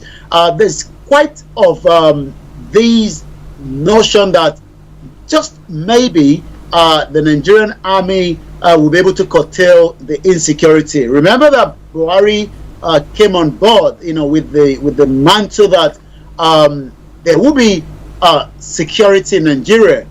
But 8 years after Buhari left, we are still talking about as many of the insecurity. So last night on the Niger Voices, for those of you that missed it, as many of us went back and asked the question, what could make things turn around? The most important part is many of those of our callers disagree with Yerima, the former governor of Borno State, that said, and we see if we can get the the audio. The engineers are working on that. He actually went further to indicate that the new president Bola Ahmed Tinubu should pardon the bandits, so-called, and also give them amnesty. Some of our listeners from the continent were not really pleased with such, and the question is, Bola Tinubu should not give any room to such. But what was the actual way that Yerima put this together? This is what Yerima said to Bola Tinubu after their meeting. They have enough capacity in Nigeria security. I have confidence in them that they have capacity with the political will and support of government to handle this matter. So dialogue is part of governance. You cannot compare state actions with the federal government action. The federal government has enough human and material resources to handle any crisis that may come up in the society. State governments have limited funds and resources. So if they negotiate and they don't have the capacity to reintegrate these people back to society, you will not have a solution to the problem. Like I said, Niger Delta, it was not Niger Delta states that negotiated with the militants. It was the federal government that came up with a robust program that attracted their attention. Like I said, this issue is just poverty and ignorance. Educate them, reintegrate them to the society, provide solution for their poverty issues. You see that all this problem will be over. So that is Yerima, and as many of our listeners and those that managed to get through the phone line were not happy that Bola Tinubu should negotiate, because there's no way you can negotiate with terrorists. They will always come back. And some other asked the question, can we see whether they are real Nigerians? Because if we're even negotiating, are these Nigerians or they are again the foreigners that came in during the tenure of the former President Muhammadu Buhari? Okay, listeners, that has been some of the discussions that took place yesterday on the Niger Voices. That program comes your way every Wednesday at 18 hours. That is BST, that British Summer Time, or call it 6 p.m. Nigerian time. Okay then, yes. So now let's behind Yomi is a group of people buried. Christians that have been killed because we have some data of those Christians. I'll come back again to you first in the studio. Yeah, we'll be bringing that to you. But somebody just asked me a question here. He says that, well, if with the new service chiefs, now should the tribunal ruling go against Tinubu? Are they going to appoint new service chiefs, and are they going to tell them to resign as that these new service chiefs have commanded them to resign? And what is going to be the repercussion, especially looking at what the military is saying, that they are giving 101% support to the president? Well, that will be subject to if the election tribunal comes back and declare, that 25th February election as either to be a rerun or moving it to the next person in position. Remember that it's not one person, that is asking these petition to look into the result. We're talking about from also Atiku to Peter Obi, and that literally means that nobody knows what is going to be the conclusion. We can speculate, we can talk about it, but it seems that the final closure of such of the election tribunal is now coming into the last part of it. Let's just give you the presidential tribunal highlights so far for the benefit of our listeners. The President Bola Ahmed Tinubu, the Vice President Kasim Shettima, and the All Progressive Congress have closed their defense in the joint petition filed by the Labour Party and its candidate Peter Obi. The trio are respondent in the petition by the Labour Party and Obi, challenging their victory in the February 25th presidential election. The respondent, through their team of lawyers led by Wole Olanipekun, the senior advocate of Nigeria for Tinubu and Shettima, and Lateef Fagbemi, senior advocate of Nigeria for the APC, closed their defense after tendering several documents and calling on witnesses to testify in aid of their counter-argument against issues raised by the petition. Despite the objection by the petition, the 5-man panel of the court presided over by Aruna Tesima admitted the document as evidence and marked them as exhibit. Senator Bamidele testified The Senate Majority Leader, Senator Michael Bamidele, testified as well yesterday. During the proceeding, the president called Bamidele as a witness. The lawmaker testimony was taken by the court. Other admitted document tender during yesterday's proceeding include a letter from the Nigerian police to the United States Embassy dated 3rd of February 2003, a letter from the United States Embassy to Nigeria dated 4th of February 2003, a U.S. and visa and immigration document between 2011 and 2021. And also Bamidele testified. During the proceeding, the president called again Bamidele after their sole witness. Under the cross-examination counsel by the APC, the senior advocate, the witness affirmed that the president was not charged with any criminal offense by American court. This was about the widely speculated court affidavit from the United States District Court for the North District of Illinois, Eastern Division of the Civil, that fortified the proceeding against Tinubu $460,000. So you can see that as many of the documents has been put together, but the question is, will the outcome change the service chief? The first thing is, will the tribunal make history for the first time in Nigeria ever since Shehu Shagari? And it seems that we'll all have to wait patiently for whatever the outcome. But the Presidential Election Tribunal, APC, have now closed their case without calling any witnesses as a Senate leader testified for President Bola Tinubu. All right, listeners, Starr ready, okay? So if you have any questions, just put it through and we're going to read them as well. And someone is also, before we come to the other stories, it says the assertion by Yerima talking about Yaradu's pardoning or giving amnesty to those who were causing trouble in Niger Delta area. Now he's of the president is of the view that if Yerima is saying that the president should go on to pardon all these people and educate them because they think that it's because they are not well educated or well exposed, that is making them behave that way. Now, how are they going? Because these are people who are now like somebody go to taste blood or a vampire tastes blood and think, oh, this is good. They're never going to stop taking blood because you cannot give them anything else that will surpass that blood. You know what I mean? Well, you're quite right. How do you negotiate with people that doesn't have a base? Like I said, this has been attempted and tried before, but it failed. And the reason why it failed is because, like you said, when a vampire tastes the blood is something that wants to be continued. How do we then be able to trace them and bring them into where they are either brought into the court of law or they're probably killed along the line? We have now gone back and asked the question again and again. The new service chiefs have a lot of work to do, because when I was talking about some of the killings and the headline from the affected people in Nigeria, whether they are Christians, whether they are Muslims, whether they are non-Muslims or Christians, these are some of the headlines in the last couple of days and week. According to the tablet, Christians killed daily in Nigeria, says the bishop. Since the start of 2022, there have been 140 attacks on Christians in Benue State alone, resulting to 591 deaths. Why more Christians killed in Nigeria than anywhere else combined? This is coming from the Catholic era.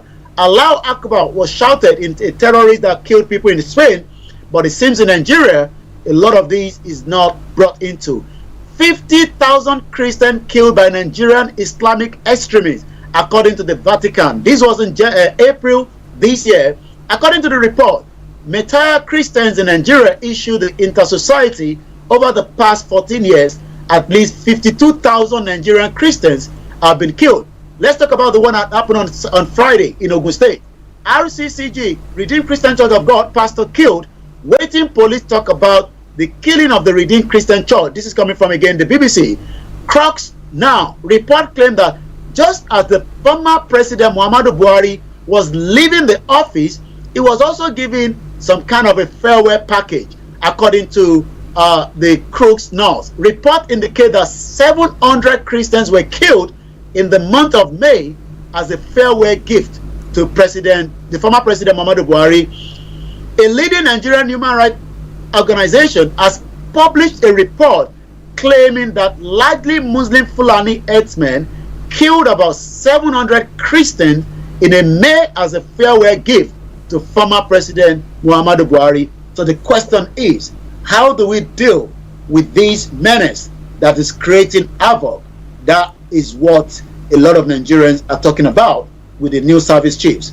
Whether the new service chief will be changed when the election tribunal comes back, the first thing is they are celebrating 160 years of the Nigerian military, and the question is, how can they protect many Nigerians across the 36 states of the Federal Republic of Nigeria, including the FCT? Wow, listeners, that is the big question there. You can be celebrating 2,000 years, but what impact are you making now? People are crying. People are not able to go about their duties, and people's lives are being taken. And what? To what end? But well, let's see.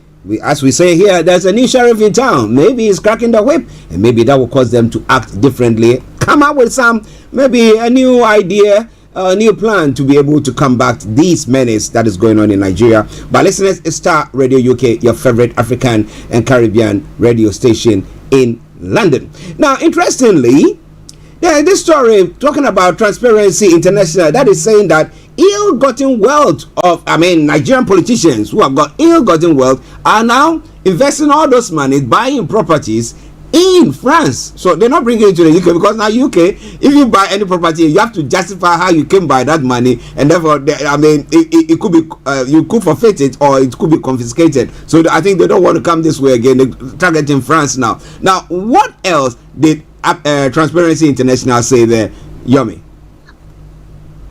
Well, you're quite right. Bola Ahmed Tinubu flew to Paris for the global summit, from there to London, back to Nigeria. But the report that more than 2/3 of the corporate-owned real estate in France is anonymously held, from corrupt money. In a new debt analysis find unacceptable the level of money laundering risk in the French real estate, despite transparency measure.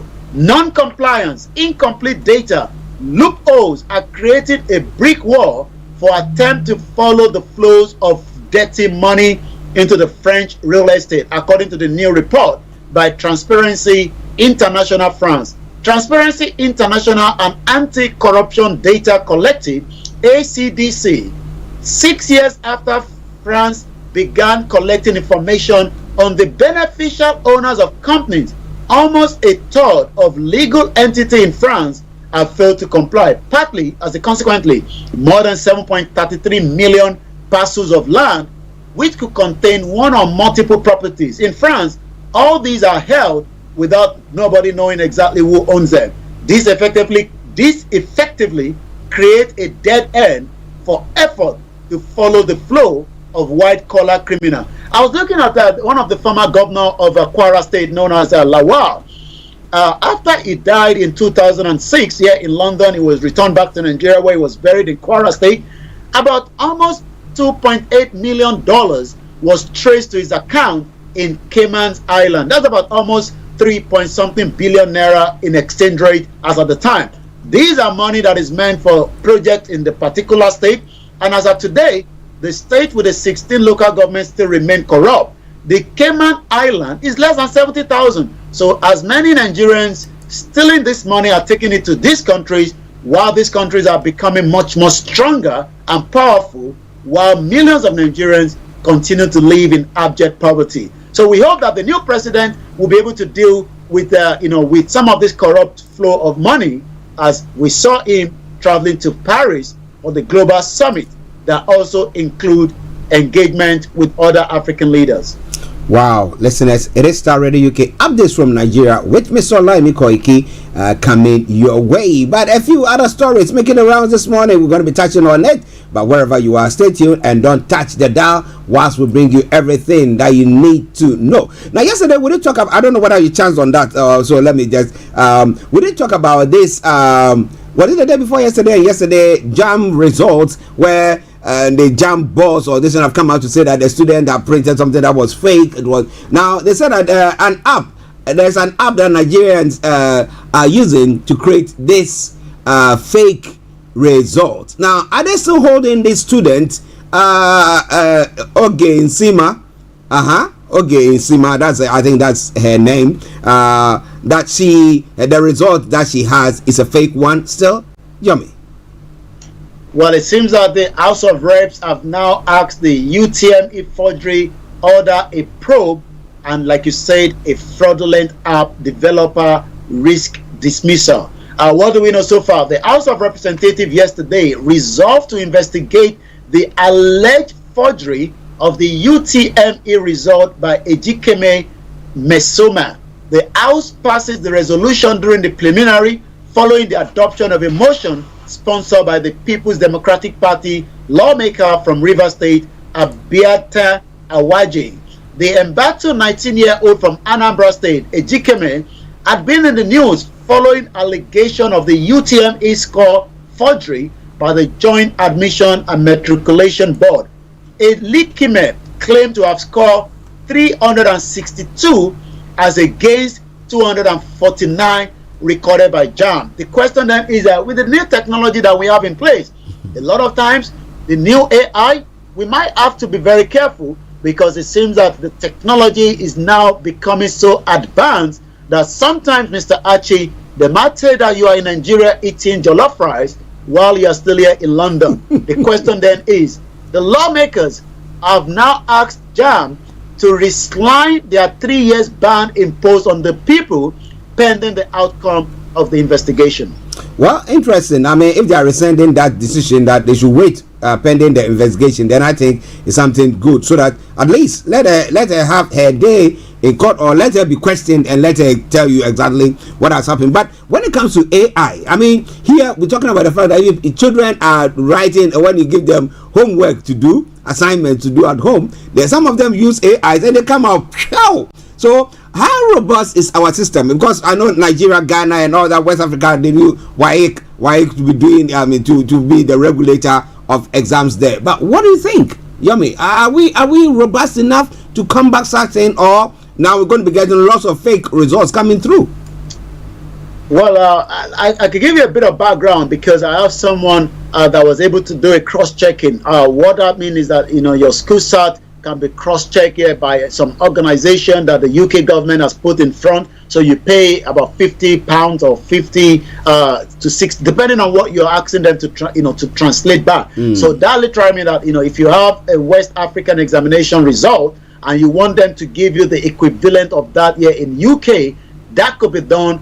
You will pay a certain amount of money. But how do we verify, that a particular result is authentic is the question, especially with the new technology that is also changing, result as, is being alleged while investigation is still ongoing with these, 19-year-old in Anambra State.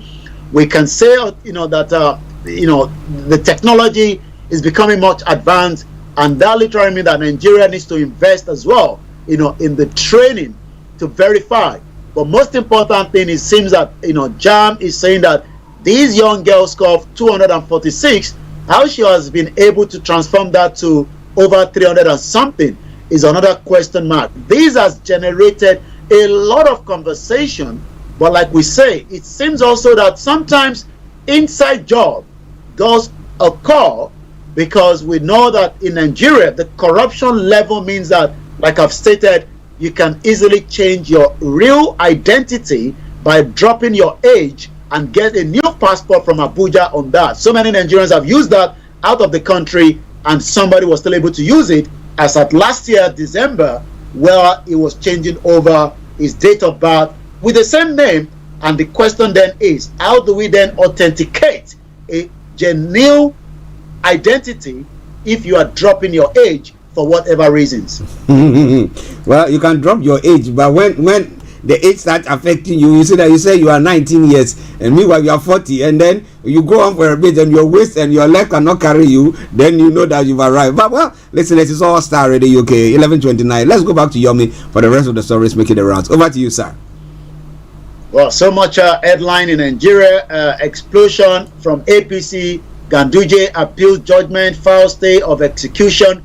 Ganduje dollar bribery video are not doctored. Remember that Ganduje was, Babariga that kept as much dollar from a contractor while he has been videoed without knowing of that. Telecom investment hits $76 billion with the 5G subscription now, according to the NCC. There's a lot of flood around the world, but Nigeria is also as much not prepared for the disruptions of lives and property. Flood alert. States have now ordered evacuation as the federal government issues disaster warning. According to the headline, the state government have now directed residents living around floodplains and erosion spots to vacate these danger zones before it is too late. The advisory is coming against the backdrop of the heavy rain predicted for the month of July in some states, even as the federal government also sounded a warning to citizens living near the natural waterways, floodplains, and erosion spots. In a statement that was issued yesterday by the National Emergency Management Agency, warned that out of the 36 states, 14 states and 31 communities might witness heavy rainfall that could lead to flooding between the July 4th and July 8th. So that means we are still about 48 hours. So we are saying that to those that are within those states to please try as much as possible. Do we have the state? Yes, I can give you some of the community. Latanga, Shadam in Plateau State, Sulamilia, Tudan, Wada in Kano, Shagari, Goroyo, Silima in Sokoto, Okwa in Delta State, Kachi in Kaduna State, Upanikang in Akwa Ibom, Mubi, Damsa, Song, Mayo, Balwa, Jimata in Yola in Adamawa State, and Kastina, Jibia, Kaita, Bidawa, all in Kastina. Others include Wara, Yawala and Gadua in Kebbi, Shinkafi and Goni in Zamfara State, Bria in Borno State, Garawa in Jigawa, Jeba, Kwara State, Mashugwa in Kotangora in Niger State, according to the flood warning. So for those of you in those particular areas, you are advised to move to a better location for your own safety. Let's talk about some of the more other headlines and take you straight to the social media. Buhari failed woefully fighting corruption. Tinubu will be worse. Mr. Buhari regime was rocked by several corruption. We've never seen as much corruption in the history of Nigeria, because Buhari, that we thought was the saint, ended up to be the most corrupt government in Nigeria, and that literally means that more Nigerians have suffered for the corruption that took place during the former President Muhammadu Buhari. Let's go into that headline. According to Baba Femi Badejo, a professor of political science and international relations, has said that although the ex-president Muhammadu Buhari failed woefully in the fight against corruption, a successor, President Bola Tinubu, will be worse in handling the anti-graft war. Why is that? Mr. Badejo explained that with his assessment of Mr. Tinubu in the last month of his government, he is not prepared to tackle corruption, though he might perform far better than his predecessor, Mr. Buhari, in the areas of economy. It is in my own view that the former President Muhammadu Buhari failed woefully on the issue of anti-corruption. He did start by wanting to implement the United Nations anti-corruption strategy and went further to appoint a committee. The committee did nothing till today. On President Tinubu, it is too early to give a conclusion, but I can say that from what he has done in the 1 month, he will do by far better than Buhari, but not on the corruption. This was said during the first inaugural lecture of the Christland University, Abeokuta in Ogun State. So we will continue to monitor that, as we are continuing to say, Nigerian soldier no longer using the 1970 and the 1980 weapons to fight Boko Haram. This is actually coming from the army chief. As we've been saying, that it seems that they are now trying to do everything possibly best to secure Nigeria. We no longer rely on the 1970 and the 1980 equipment to fight the battle of the 2023. The Nigerian army has now procured various modern equipment and also has internal built ones. So it seems that the Nigerian army have all these. Why then have not then been why then have they not been able to use these in the course of the time until Buhari left? Does it mean that Buhari also compromised the security of Nigeria? Because if the new chief of army is saying that we have this, we have that, and yet as many Nigerians have been killed, the chief of army staff, Taoreed Lagbaja, says the Nigerian army is relying on a modern equipment in its fight against insurgency, terrorism, banditry, and the other crimes as well. Mr. Lagbaja said this in Ibadan, and it seems that we can now say that it's because of the activities that is being put, because since the last 48 hours, I have been monitoring a lot of military vehicle heading into Ibadan, but I've got a call back this morning that there's nothing to be concerned, there's nothing to be worried. It's just that the Nigerian military are celebrating their 160 years because the amount of equipment moved into the military barracks is something to be concerned. But like I said, we have now been told, because I got a call from our reporter on the ground, that it is got to do with the military preparation that is going on. So we wait and see how this new equipment will be used to secure as many Nigerians. He added, we have asked research and development to build some of this equipment we used to import from abroad. If you go to our command in Kaduna, you will see what the mechanic engineers are doing. They are building vehicles. Very soon, we'll be exporting. I'm not too sure about that, but we'll probably leave that to the Nigerian army. We will be exporting some to the neighboring countries. Let's hope so, because whatever is going to make things work, according to those that believe in Nigeria, because as somebody like me, individually and personally, I am too sure to say that indigenous people should be given the right to self-determination. I'm going to go straight to the engagement again by the leader of the Yoruba self-determination movement, Professor Adebanji Akintoye, speaking to the Yoruba yesterday again to say that those that are trying to infiltrate machinery to fight the government of Bola Tinubu has nothing to do with the Yoruba people that are asking for the right to self-determination. Let's take a look about that in just about a minute or so before going to the social media to hear what he had to say. To come and fight the government of Tinubu and so on. We don't have enough time to examine. We have our own method for finding out things. We have our own intelligence system, but we don't have time to wait because we don't know whether it is true or not true at this point. So what I have done this afternoon is that I have sent out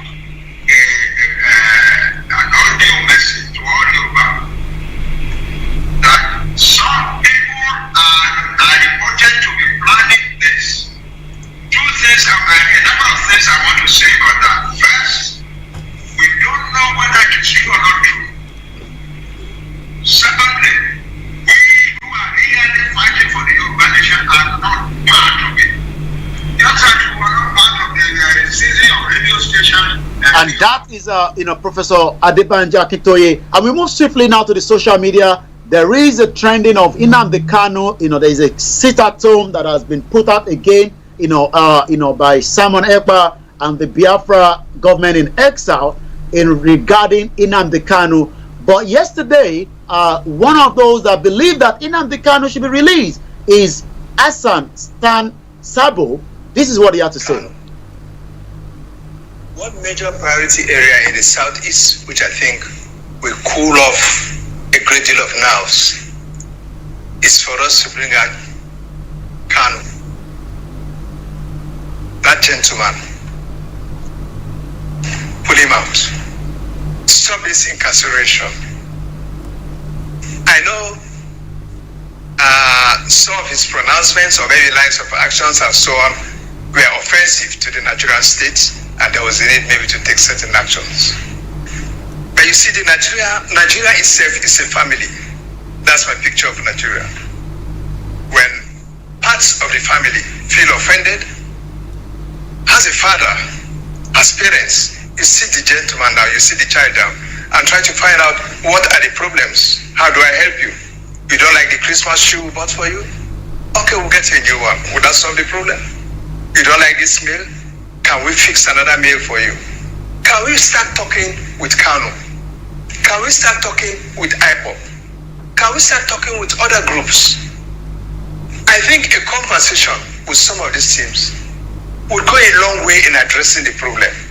We mustn't at all times apply the stick. Bring in some carrot at times. And let's see a carrot and stick diplomacy at play. Okay? Well, let's see if the new government of President Bola Tinubu will be looking into all these. Like I said, there is a lot of videos that is circulating on the social media that there is a lot of gunshot going on in the southeast. But as Simon Ekpa said yesterday, I listened to him, that these are being put together to just bring the bad image of the IPOP that have requested that the only way they can confirm to the government of the world that sitting at home means that they disagree with the Nigerian federal government of Bola Tinubu and Nigeria as a whole. But it seems that one of the senators, Ifeanyi Uba, is also perpetrating by using the name of IPOP to bring out those that are killing innocent Nigerians and trying to stigmatize that on the real IPOP that are fighting a non-violent movement as they've been doing as well. Also, I can confirm that Shetima has arrived in Ibadan. He was one time a student of University of Ibadan, and that means that the activities for the Nigerian military has already started.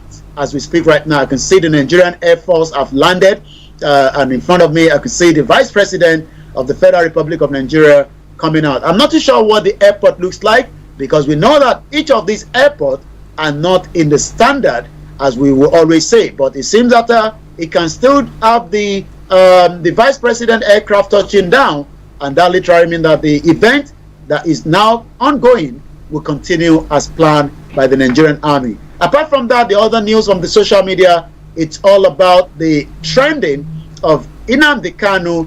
Banana Island is trending. Lamidi Apapa is trending. He has been a case between the obedient, because as many of those that support Peter Obi believe that Lamidi Apapa is working for Bola Tinubu as against the real Labour Party. RCCG is trending. We know that that could be trending for so many reasons. One of their churches was attacked by the Fulani terrorists on Friday. And likewise, Alex Oti is trending. Keyamo is trending. Keyamo's name was included in the EU final statement as someone that was perpetrating different messages during the election of the Federal Republic of Nigeria on the February 25th. That is how far I can go. I'll come now to you in the studio, and you can tell that it seems that the question is, Tinubu must sit and talk to IPOP, the Yorubas, the Hausa, and those, as he stated, that I will listen to you even if your views are different from mine. And I have evidence that indicated that, say, even Tinubu himself in London, before he went back to Nigeria in 1999, stated clearly that he does not believe in one Nigeria. But the music has turned around, as they say. The music is now reggae music, where he's now the president. And probably maybe he can't say that anymore now, but he needs to sit and talk to everyone that is asking for their right to self-determination.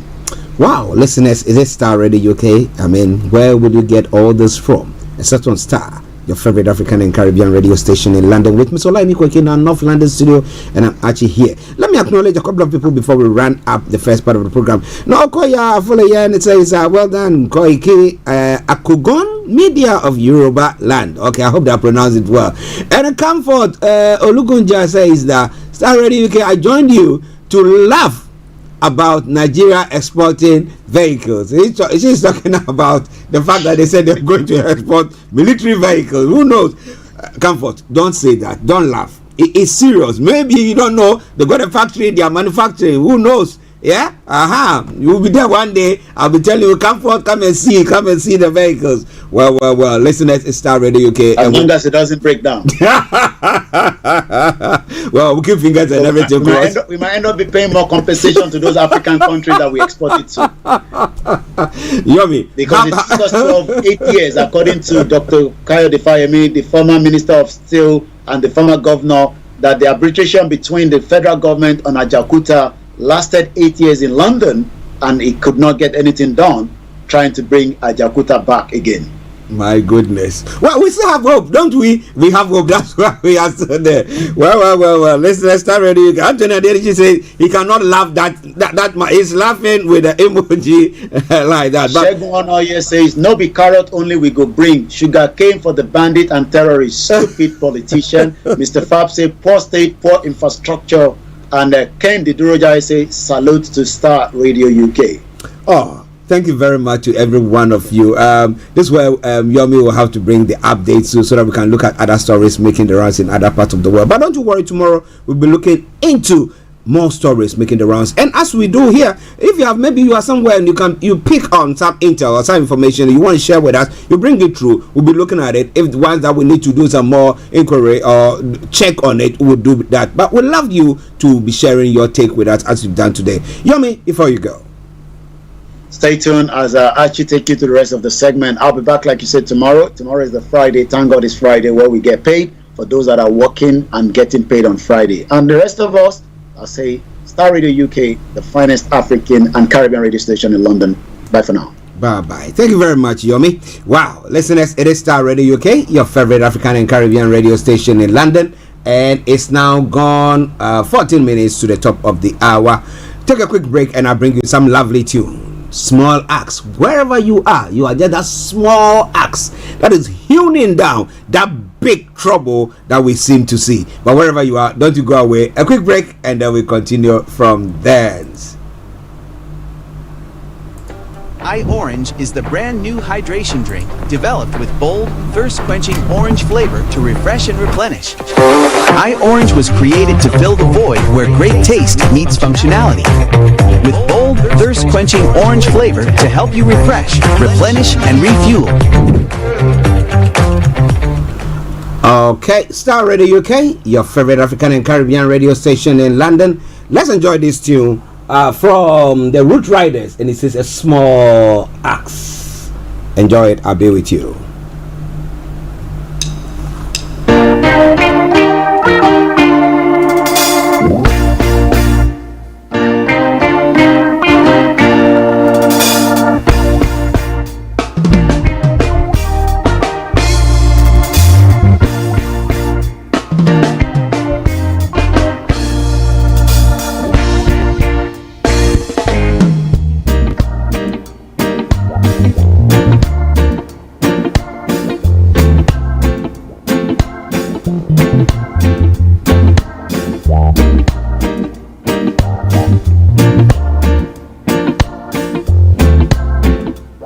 This is Starr Radio UK.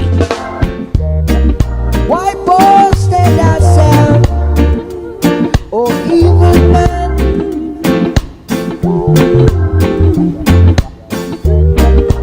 Playing smart and not being clever. Oh no, I said you working iniquity to achieve vanity. If I saw of the goodness of Jaja, I do it forever. So if you want a big tree, let me tell you that we are the small ants, ready to cut you down. Well, sharpen to cut you down. One more time. So if you are a big tree, oh Lord, we are the small ants. Stop and ready to cut you down. Well, sharpen to cut you down. These are the words of my master. Keep on telling you, yeah. Oh, we heart shall prosper. Hey. And whosoever diggeth a pit shall fall in and fall in and go down. And whosoever diggeth a pit shall bury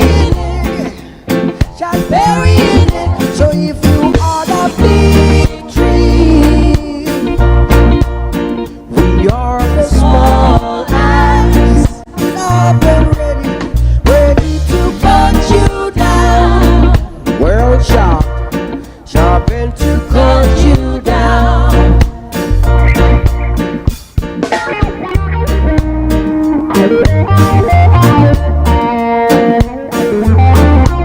This is Starr Radio. This is Starr Radio UK.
This is Starr Radio UK.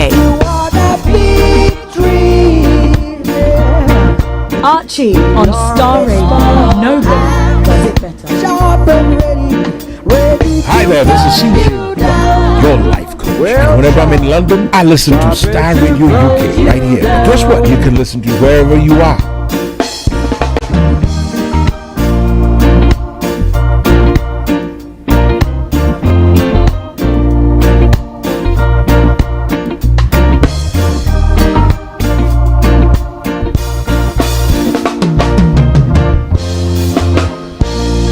Getting onto the property ladder has never been easy until now. Join us this and every Thursday from 7 p.m. to 8:30 p.m. live on the Property Hour Show on Starr Radio UK, where we talk to mortgage brokers, property developers, estate agents, landlord, tenant, property consultants on how to invest or get into the property business and make money. You can't afford to miss this. The Property Hour Show is your best source into the property industry. Hi guys, this is your friend Uruj from SendWave. SendWave is a money transfer app that is used by people all over the world to send money to their loved ones in Africa. With SendWave, you can send money to Ghana, Nigeria, Kenya, Uganda, and Tanzania. And the best part is, SendWave is absolutely commission-free. Our exchange rates are excellent. You can see for yourself by checking them out on our website. So how do you use SendWave? SendWave is an app that you can download onto your phone from the App Store or Google Play Store. The app is free to download. After downloading it, just open the app and enter your name, email, and phone number. That's it. You're good to go. Make sure you use the promo code SR, S for Star, R for Radio. This promo code will give you £5 free credit to send to Africa on your first transaction. Your money will be delivered to your recipient within seconds. Feel free to call me on 0749 7377 647 at any time. I'll be happy to tell you all about SendWave and help you in any way I can. Remember to use the promo code SR for £5 free credit. Vedasse. Hi everyone, it's your girl BB Clement, the author of How to Go From Employee to Entrepreneur and the host of your weekly business show, BB Means Business, the show where we discuss everything you ever wanted to know about business but you were afraid to ask. How do I start my business? How do I raise the finance? How do I grow my business? Where am I going to find my customers? Join me every Tuesday at 1:30 p.m. on Starr Radio UK to get all the information and tips that you need to become a successful entrepreneur and become financially free. Remember, don't let life dictate to you. Rather, put your signature on life.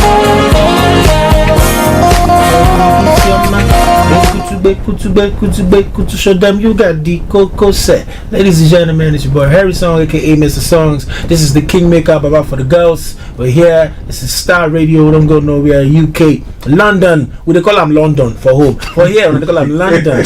And that's how you know.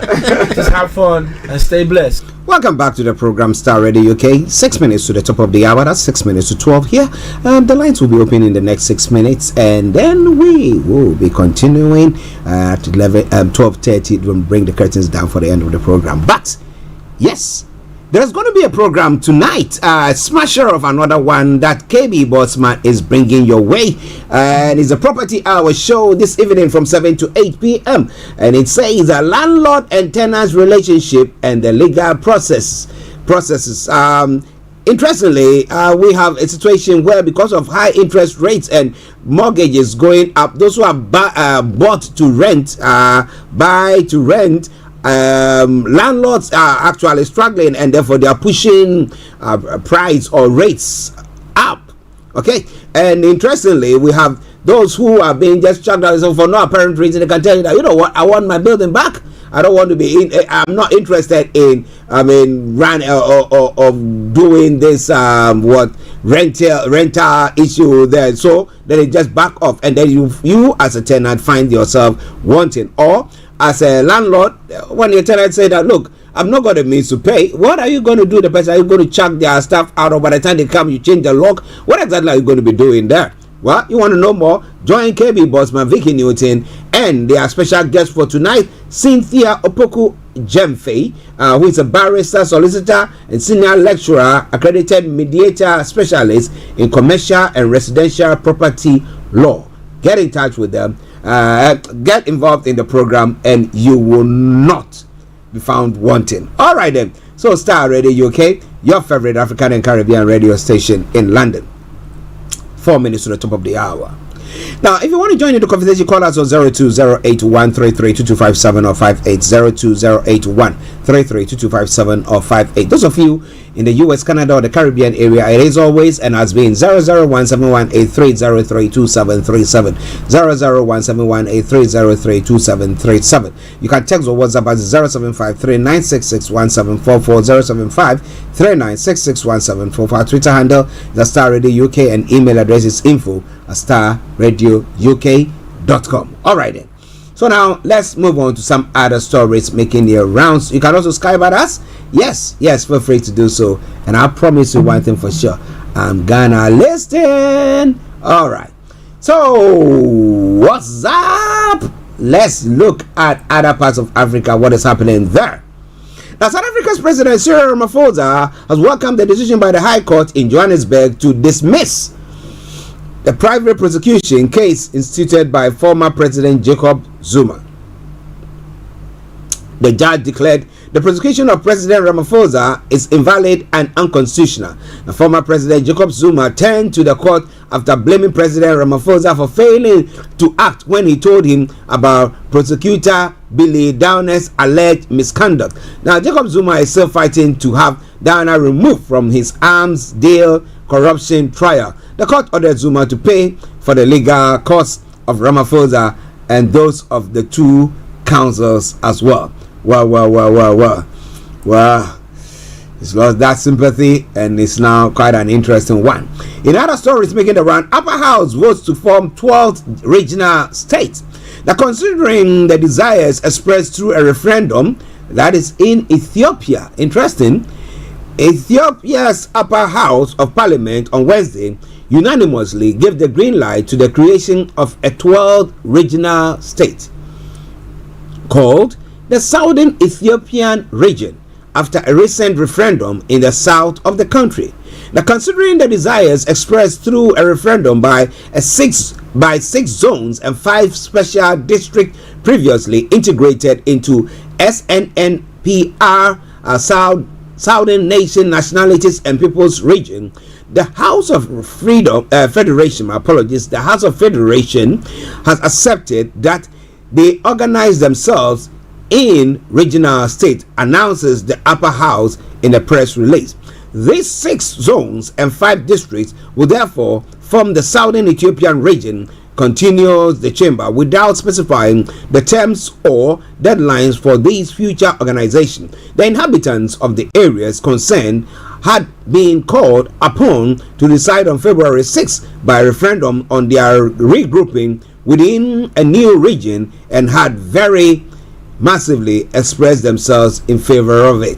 But the result had been cancelled due to irregularities in one of the zones, those of Wilayat, where the ballot was therefore reorganized on June 19, with their to a result overwhelming in favor of integration into a new region. So with that vote that has been counted and authenticated as well, now they are being given a green light. Article 47 of the Constitution authorizes each nation or nationality or people belonging to one of the regional states to form at any time its own regional state, subject to the organization of a referendum and a favorable outcome. But any desire in this direction had been firmly kept by the federal government until the arrival in 2018 of current Prime Minister Abiy Ahmed. Now he declared his declared reformist desire after 27 years of domination by the elite of the Tigrayan minority over federal power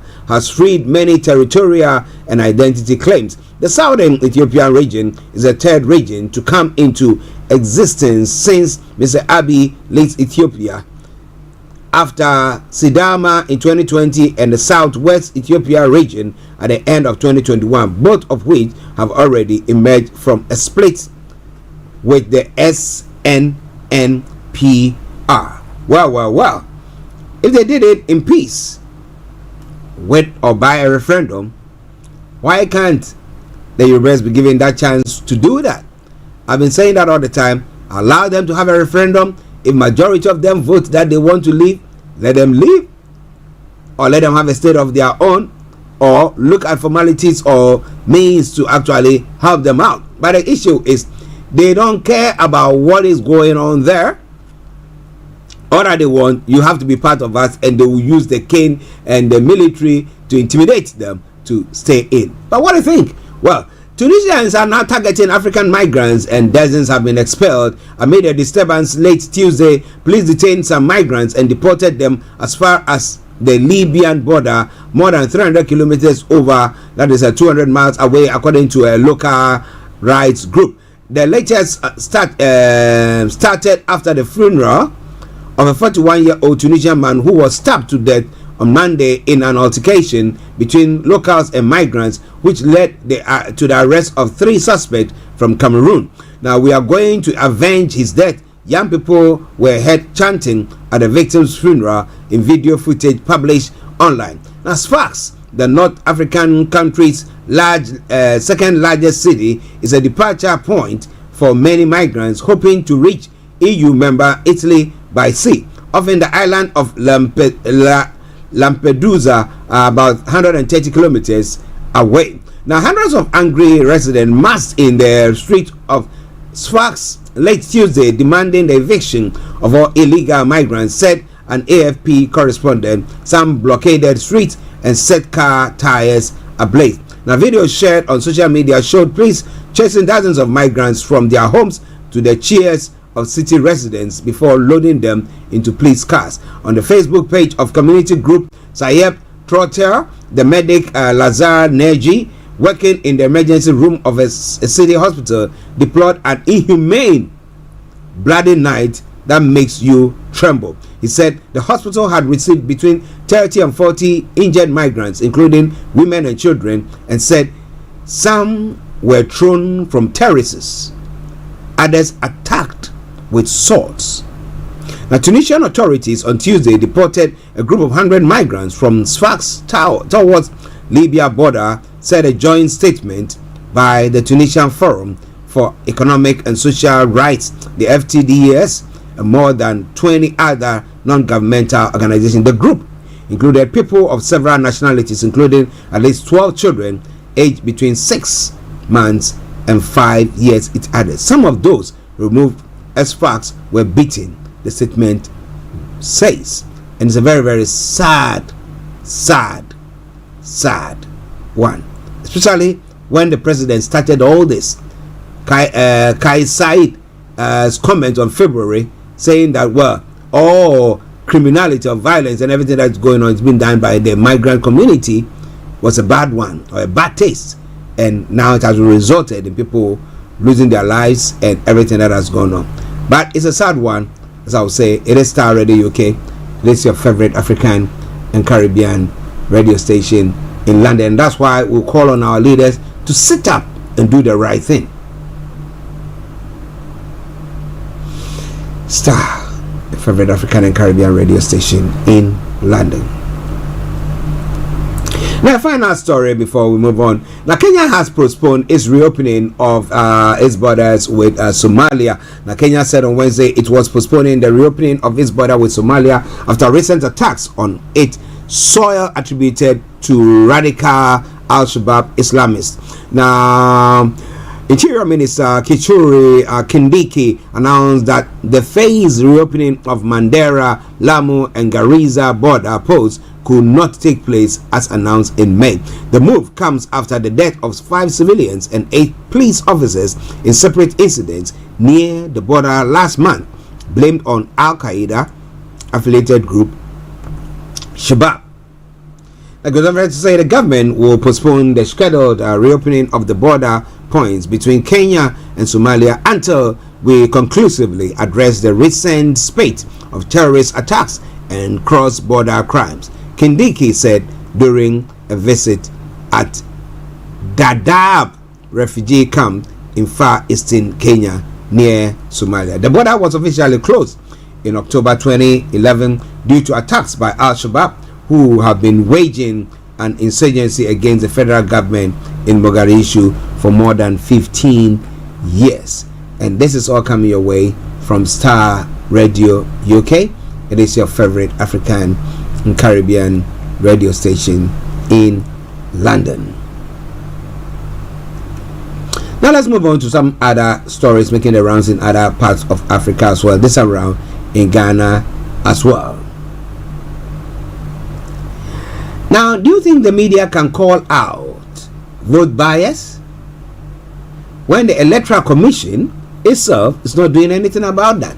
Now, I know that the Electoral Commission can go on to talk about the fact that, well, you know what?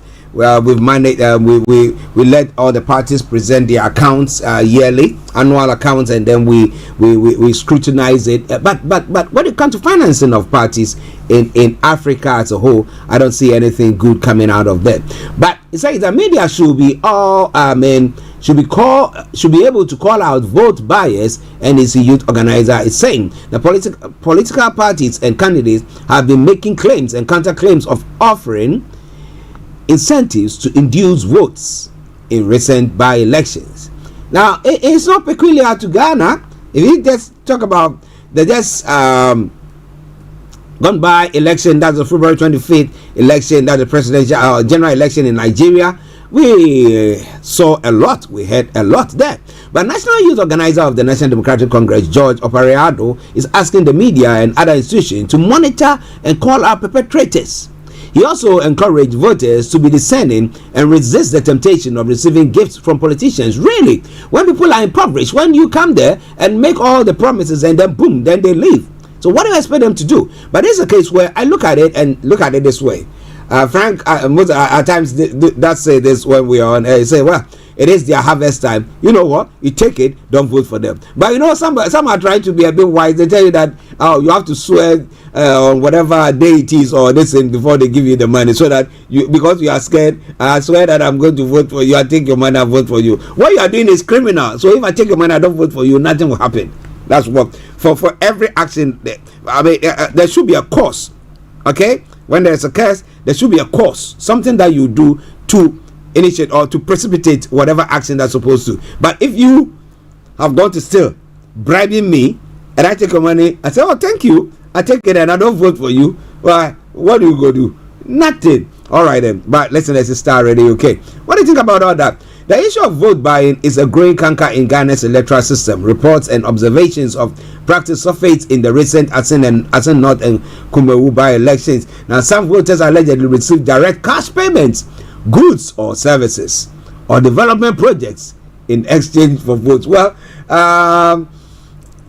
some MPP, I think spokesperson, I don't know, whatever, they are youth organizer or something, also did make a statement that, well, they, whether the government prepared, did an asphalt road for them, and therefore they should have voted for them, and that the fact that they didn't vote for them means that they are ungrateful. Now, if you time it such that if it's a national project, it's something that you're supposed to do, and you've done it in the past, and even that doesn't actually change my mind, because I have some things that I'm looking out for. So if I find that policies that you are introducing is one that it resonates with me, then for sure I'll be supporting your cause. But when it comes to African politics, we don't use policies. Really, it's just a handful of people who use policies. Everybody, most of the time, is stomach directions, stomach politicians. So what am I going to get out of that? Am I getting that? And then I will be supporting that. So that's why people can clad a goat with the party colors and people will still vote for them because they are being bribed or because of sycophancy there. Wow. Listeners, Starr Radio UK. Vote buying is an offense against our electoral laws. The media should be able to call them out and report them to the appropriate authorities. I've seen people who have come out to say that they were giving 200 cedis, 300 cedis, etc., etc. But isn't it you, the politicians, who are doing that? So why don't you stop it? Do an introspection yourself and stop it. Wow. It's all coming away from Starr Radio UK. It is your favorite African and Caribbean radio station in London. Well,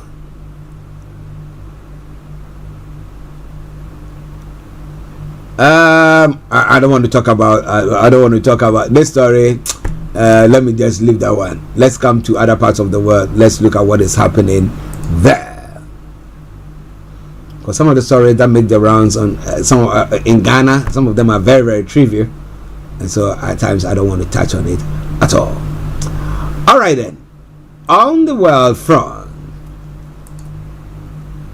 Wagner boss Prigozhin is in Russia, Belarus ruler Lukashenko says. Now he says that Wagner boss Yevgeny Prigozhin, who led a short-lived rebellion in Russia last month, is in Russia and not Belarus, the leader of Belarus says. Now, Prigozhin whereabouts have been a mystery since the mutiny, and that the deal to end the standoff, charges against him were dropped and he was offered a move to Belarus. But on Thursday, Belarus leader Alexander Lukashenko said, as for Prigozhin, he is in St. Petersburg. He is not on the territory of Belarus. In response, Mr. Lukashenko remarks, the Kremlin said it was not following Mr. Prigozhin's movement. Now, Mr. Lukashenko had helped broker the deal to end the mutiny, and just over a week ago said Prigozhin had arrived in Belarus. Information saying that the BBC tracked Prigozhin's private jets flying to Belarus in late June and returning to Russia the same evening. It has since made several flights between St. Petersburg and Moscow, although it's not clear if Prigozhin has been on board. But information coming through to the BBC again, one says they can't verify Lukashenko's claim about the Wagner leader's current location. On Thursday, Mr.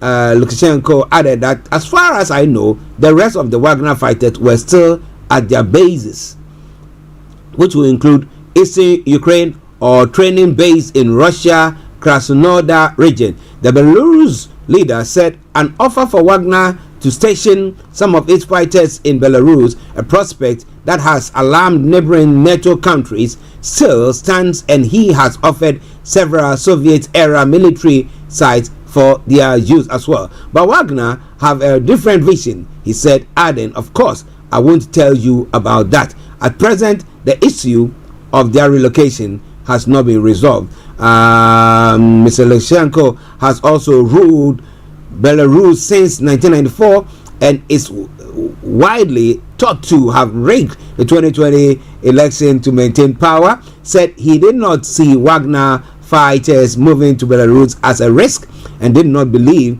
they would ever take up arms against his country. Well, I think that, they are forced to fight the enemy and he's not the enemy, and therefore they wouldn't fight him.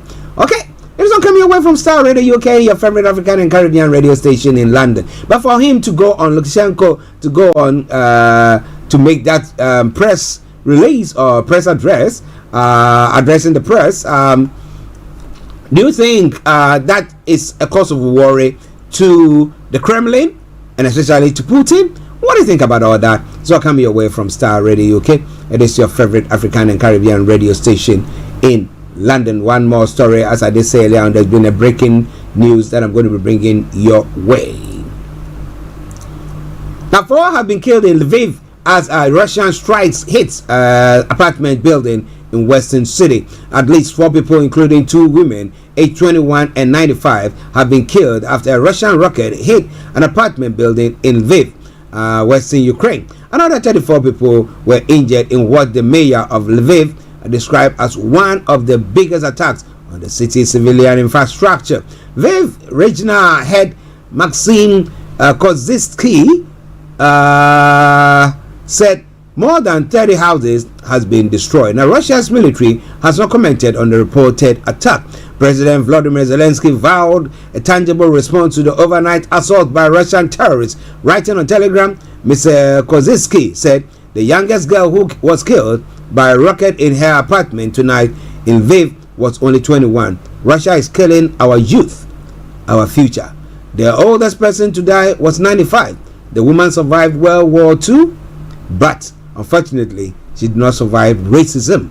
Mr. Kozitsky said emergency services were still working to clear debris and rescue people who are feared to be trapped under rubble. There is a shelter next to the house that was hit by the missile, he added. It is in good condition. It was and was open at the time of the alarm, but only 5 people were in the shelter from the entire building. Very disappointing. So we'll see what happens, but the picture in front of me is not a nice one at all. And this is all coming your way from Star Radio UK, your favorite African and Caribbean radio station in London.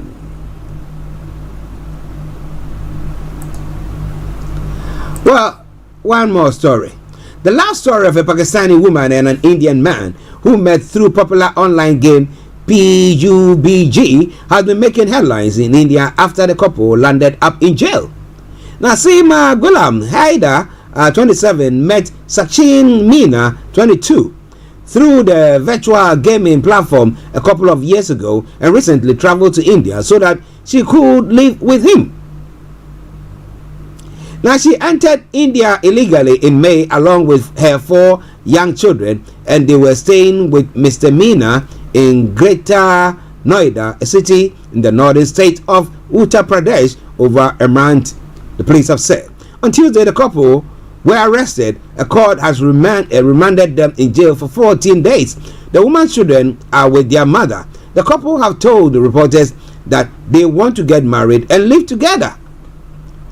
Now, police say they are carrying out a detailed investigation into the case. The Indian-Pakistan love story has sparked conversation around the role the virtual world plays in fostering real-life relationship across geographical borders. Now, Ms. Haider married Ghulam Haider, a resident of Pakistan's Sindh province, in February 2014. The couple had 4 children, 3 daughters and a son together. 5 years after their marriage, her husband moved to Saudi Arabia for work. Ms. Haider began playing PUBG to keep herself occupied. Now, it says, I used to play PUBG for 2 or 3 hours a day, and I got to know Sachin while playing the game, she told the BBC Hindi. The two exchanged phone numbers and began speaking regularly. Now, after their relationship had progressed over 3 years, Miss Haider decided to move to India to marry Mr. Meena. Now, she had accused her husband of beating her and has told the police that she had divorced him. Mr. Haider has denied the domestic violence allegation and the divorce. He has accused Miss Haider of selling their house in Pakistan and running away with their children and jewelry. Now, police said Miss Haider and Mr. Meena first met in Nepal in March and stayed in a hotel for a couple of days before they returned to their respective countries. In May, Miss Haider traveled to Nepal again on a tourist visa, this time with her 4 children. From there, she took a bus to Delhi. Senior police officials in Greater Noida, Saad Mia Khan, has said. Now, police said she told them that she did not sell her husband's house but a plot of land that belonged to her parents to get money for the trip and got the idea of entering India via Nepal from a YouTube video. So, it's a love triangle. It's a love story. Why don't you just leave them? He said that the other partner was whipping, beating her up, abusing her, and they're falling in love. What do you think about all that? It's all coming your way from Starr Radio UK. It is your favorite African and Caribbean radio station in London. And now I take you to the UK for some of the final stories making the rounds this morning. The breaking news that have come through, or that came through, that I brought you earlier on: 7 children and 2 adults have been injured after a car crashed into a primary school building in Wimbledon, southwest of London. The Met Police said officers were called to report that a Land Rover had crashed into the study preparatory school in Camp Road at about 10 hours BST. Now, several people are being treated by paramedic, and an ambulance is at the scene. The school is for girls aged 4 to 11 and is located near Wimbledon Common. The Met Police said the injured include 2 adults and 7 children, adding, "We await further updates on their conditions." The driver of the vehicle stopped at the scene. There have been no arrests. The force has said it's not treating the incident as terror related. An investigation is underway to understand the full circumstances of what has taken place, it said. The London Fire Brigade is also at the scene. MP for Wimbledon, Stephen Hammond, says a major incident has been declared. It's extremely distressing and extremely concerning. That's what it said. There are a number of casualties. He described their location as really quite remote, adding it is situated roughly a mile from Wimbledon Village and on the way to several nearby golf clubs. So how come was the range speeding that it ended up crashing to this lovely school that I have pictures of it in front of me? Well. Starr Radio UK. Did it black out? Was it a technical error, a mechanical error that caused the whole thing? Well, what do you think? Well, interestingly, a speech by the Labour leader on education was interrupted by campaigners who accused him of U-turning on green policy. Sir Keir Starmer attempted to reason with the protester before they were ejected from the venue in Kent by security. The Labour leader is setting out his party's plan for education, which includes a pledge to improve speaking skills. Elsewhere, Parliament Standards Watchdog has recommended an 8-week suspension for MP Chris Pincher. Pincher, who was a Tory MP, quit his government role in June last year after allegedly assaulting guests at the Carlton Club in London. The story says, the report says, "We have found above that Mr. Pincher groped 2 people and that this was unwanted, inappropriate and upsetting." Pincher is unable to recall the events in question. The report says, if approved, the 8-week suspension will lead to a by-election in Pincher's constituency. But what do you think about all that?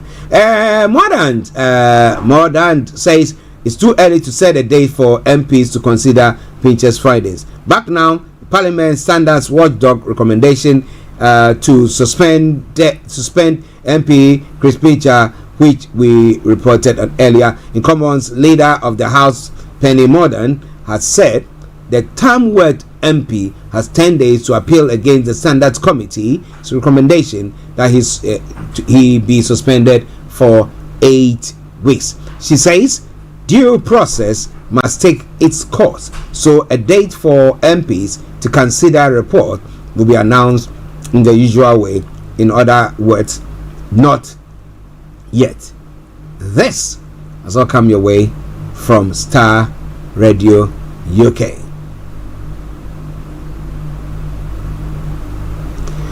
Okay, listeners, this is where I bring the program to a close for today.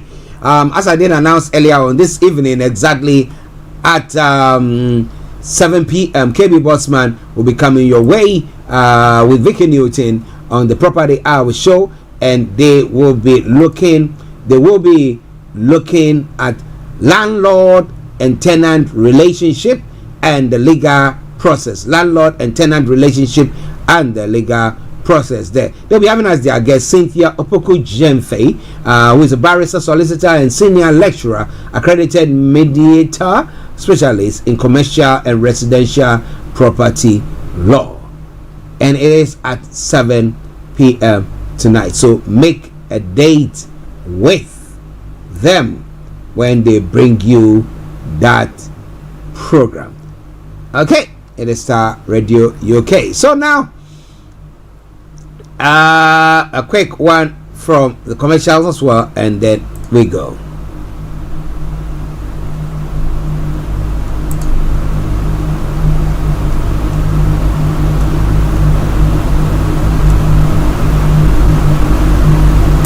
Thirst-quenching orange flavor to help you refresh, replenish, and refuel. iOrange is the brand new hydration drink developed with bold, thirst-quenching orange flavor to refresh and replenish. iOrange was created to fill the void where great taste meets functionality. With bold, thirst-quenching orange flavor to help you refresh, replenish, and refuel. Okay. So let me say once again, thank you very, very much for tuning in to listen to us or watch us today. I'll be back tomorrow, God willing, with a Friday edition of the morning show where myself, Mr. Olayomi, Koiki, and our man, Mr. Dantabiri, will bring you everything that you need to know pertaining to what? The news and money that goes into your pocket. What about that? Well. So I say once again, have a lovely afternoon, enjoy your day, and as we saw on this platform, may Nigeria not happen to you. But let's take this tune from Mika Paris, and it says, that struggle still continues. As the South Africans will say, a luta continua.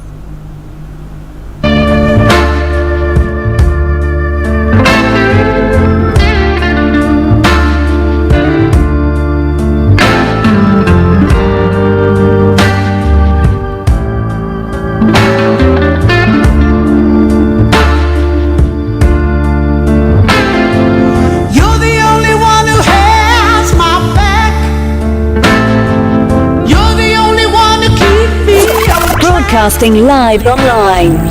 Many times I slipped and I correct. This is Starr Radio UK. Radio UK. Me back. Love the struggle. Ooh, love the struggle. No one understands me. Love the struggle. Being a woman, love the struggle. Being black, love the struggle. Ooh, all of the fathers lying, saying the truth be right back. Here I am, just waiting for a holler back. Oh, no matter what I do, there's always a struggle. I'm down on my knees. Yeah, love the struggle. Somebody help me.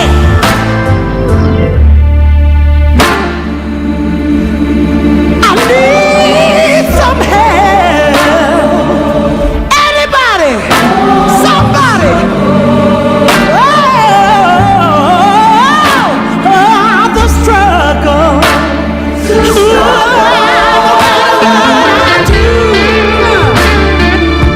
Lord, there's always a struggle. I'm down on my knees. Yes, Lord, I need you. I need you.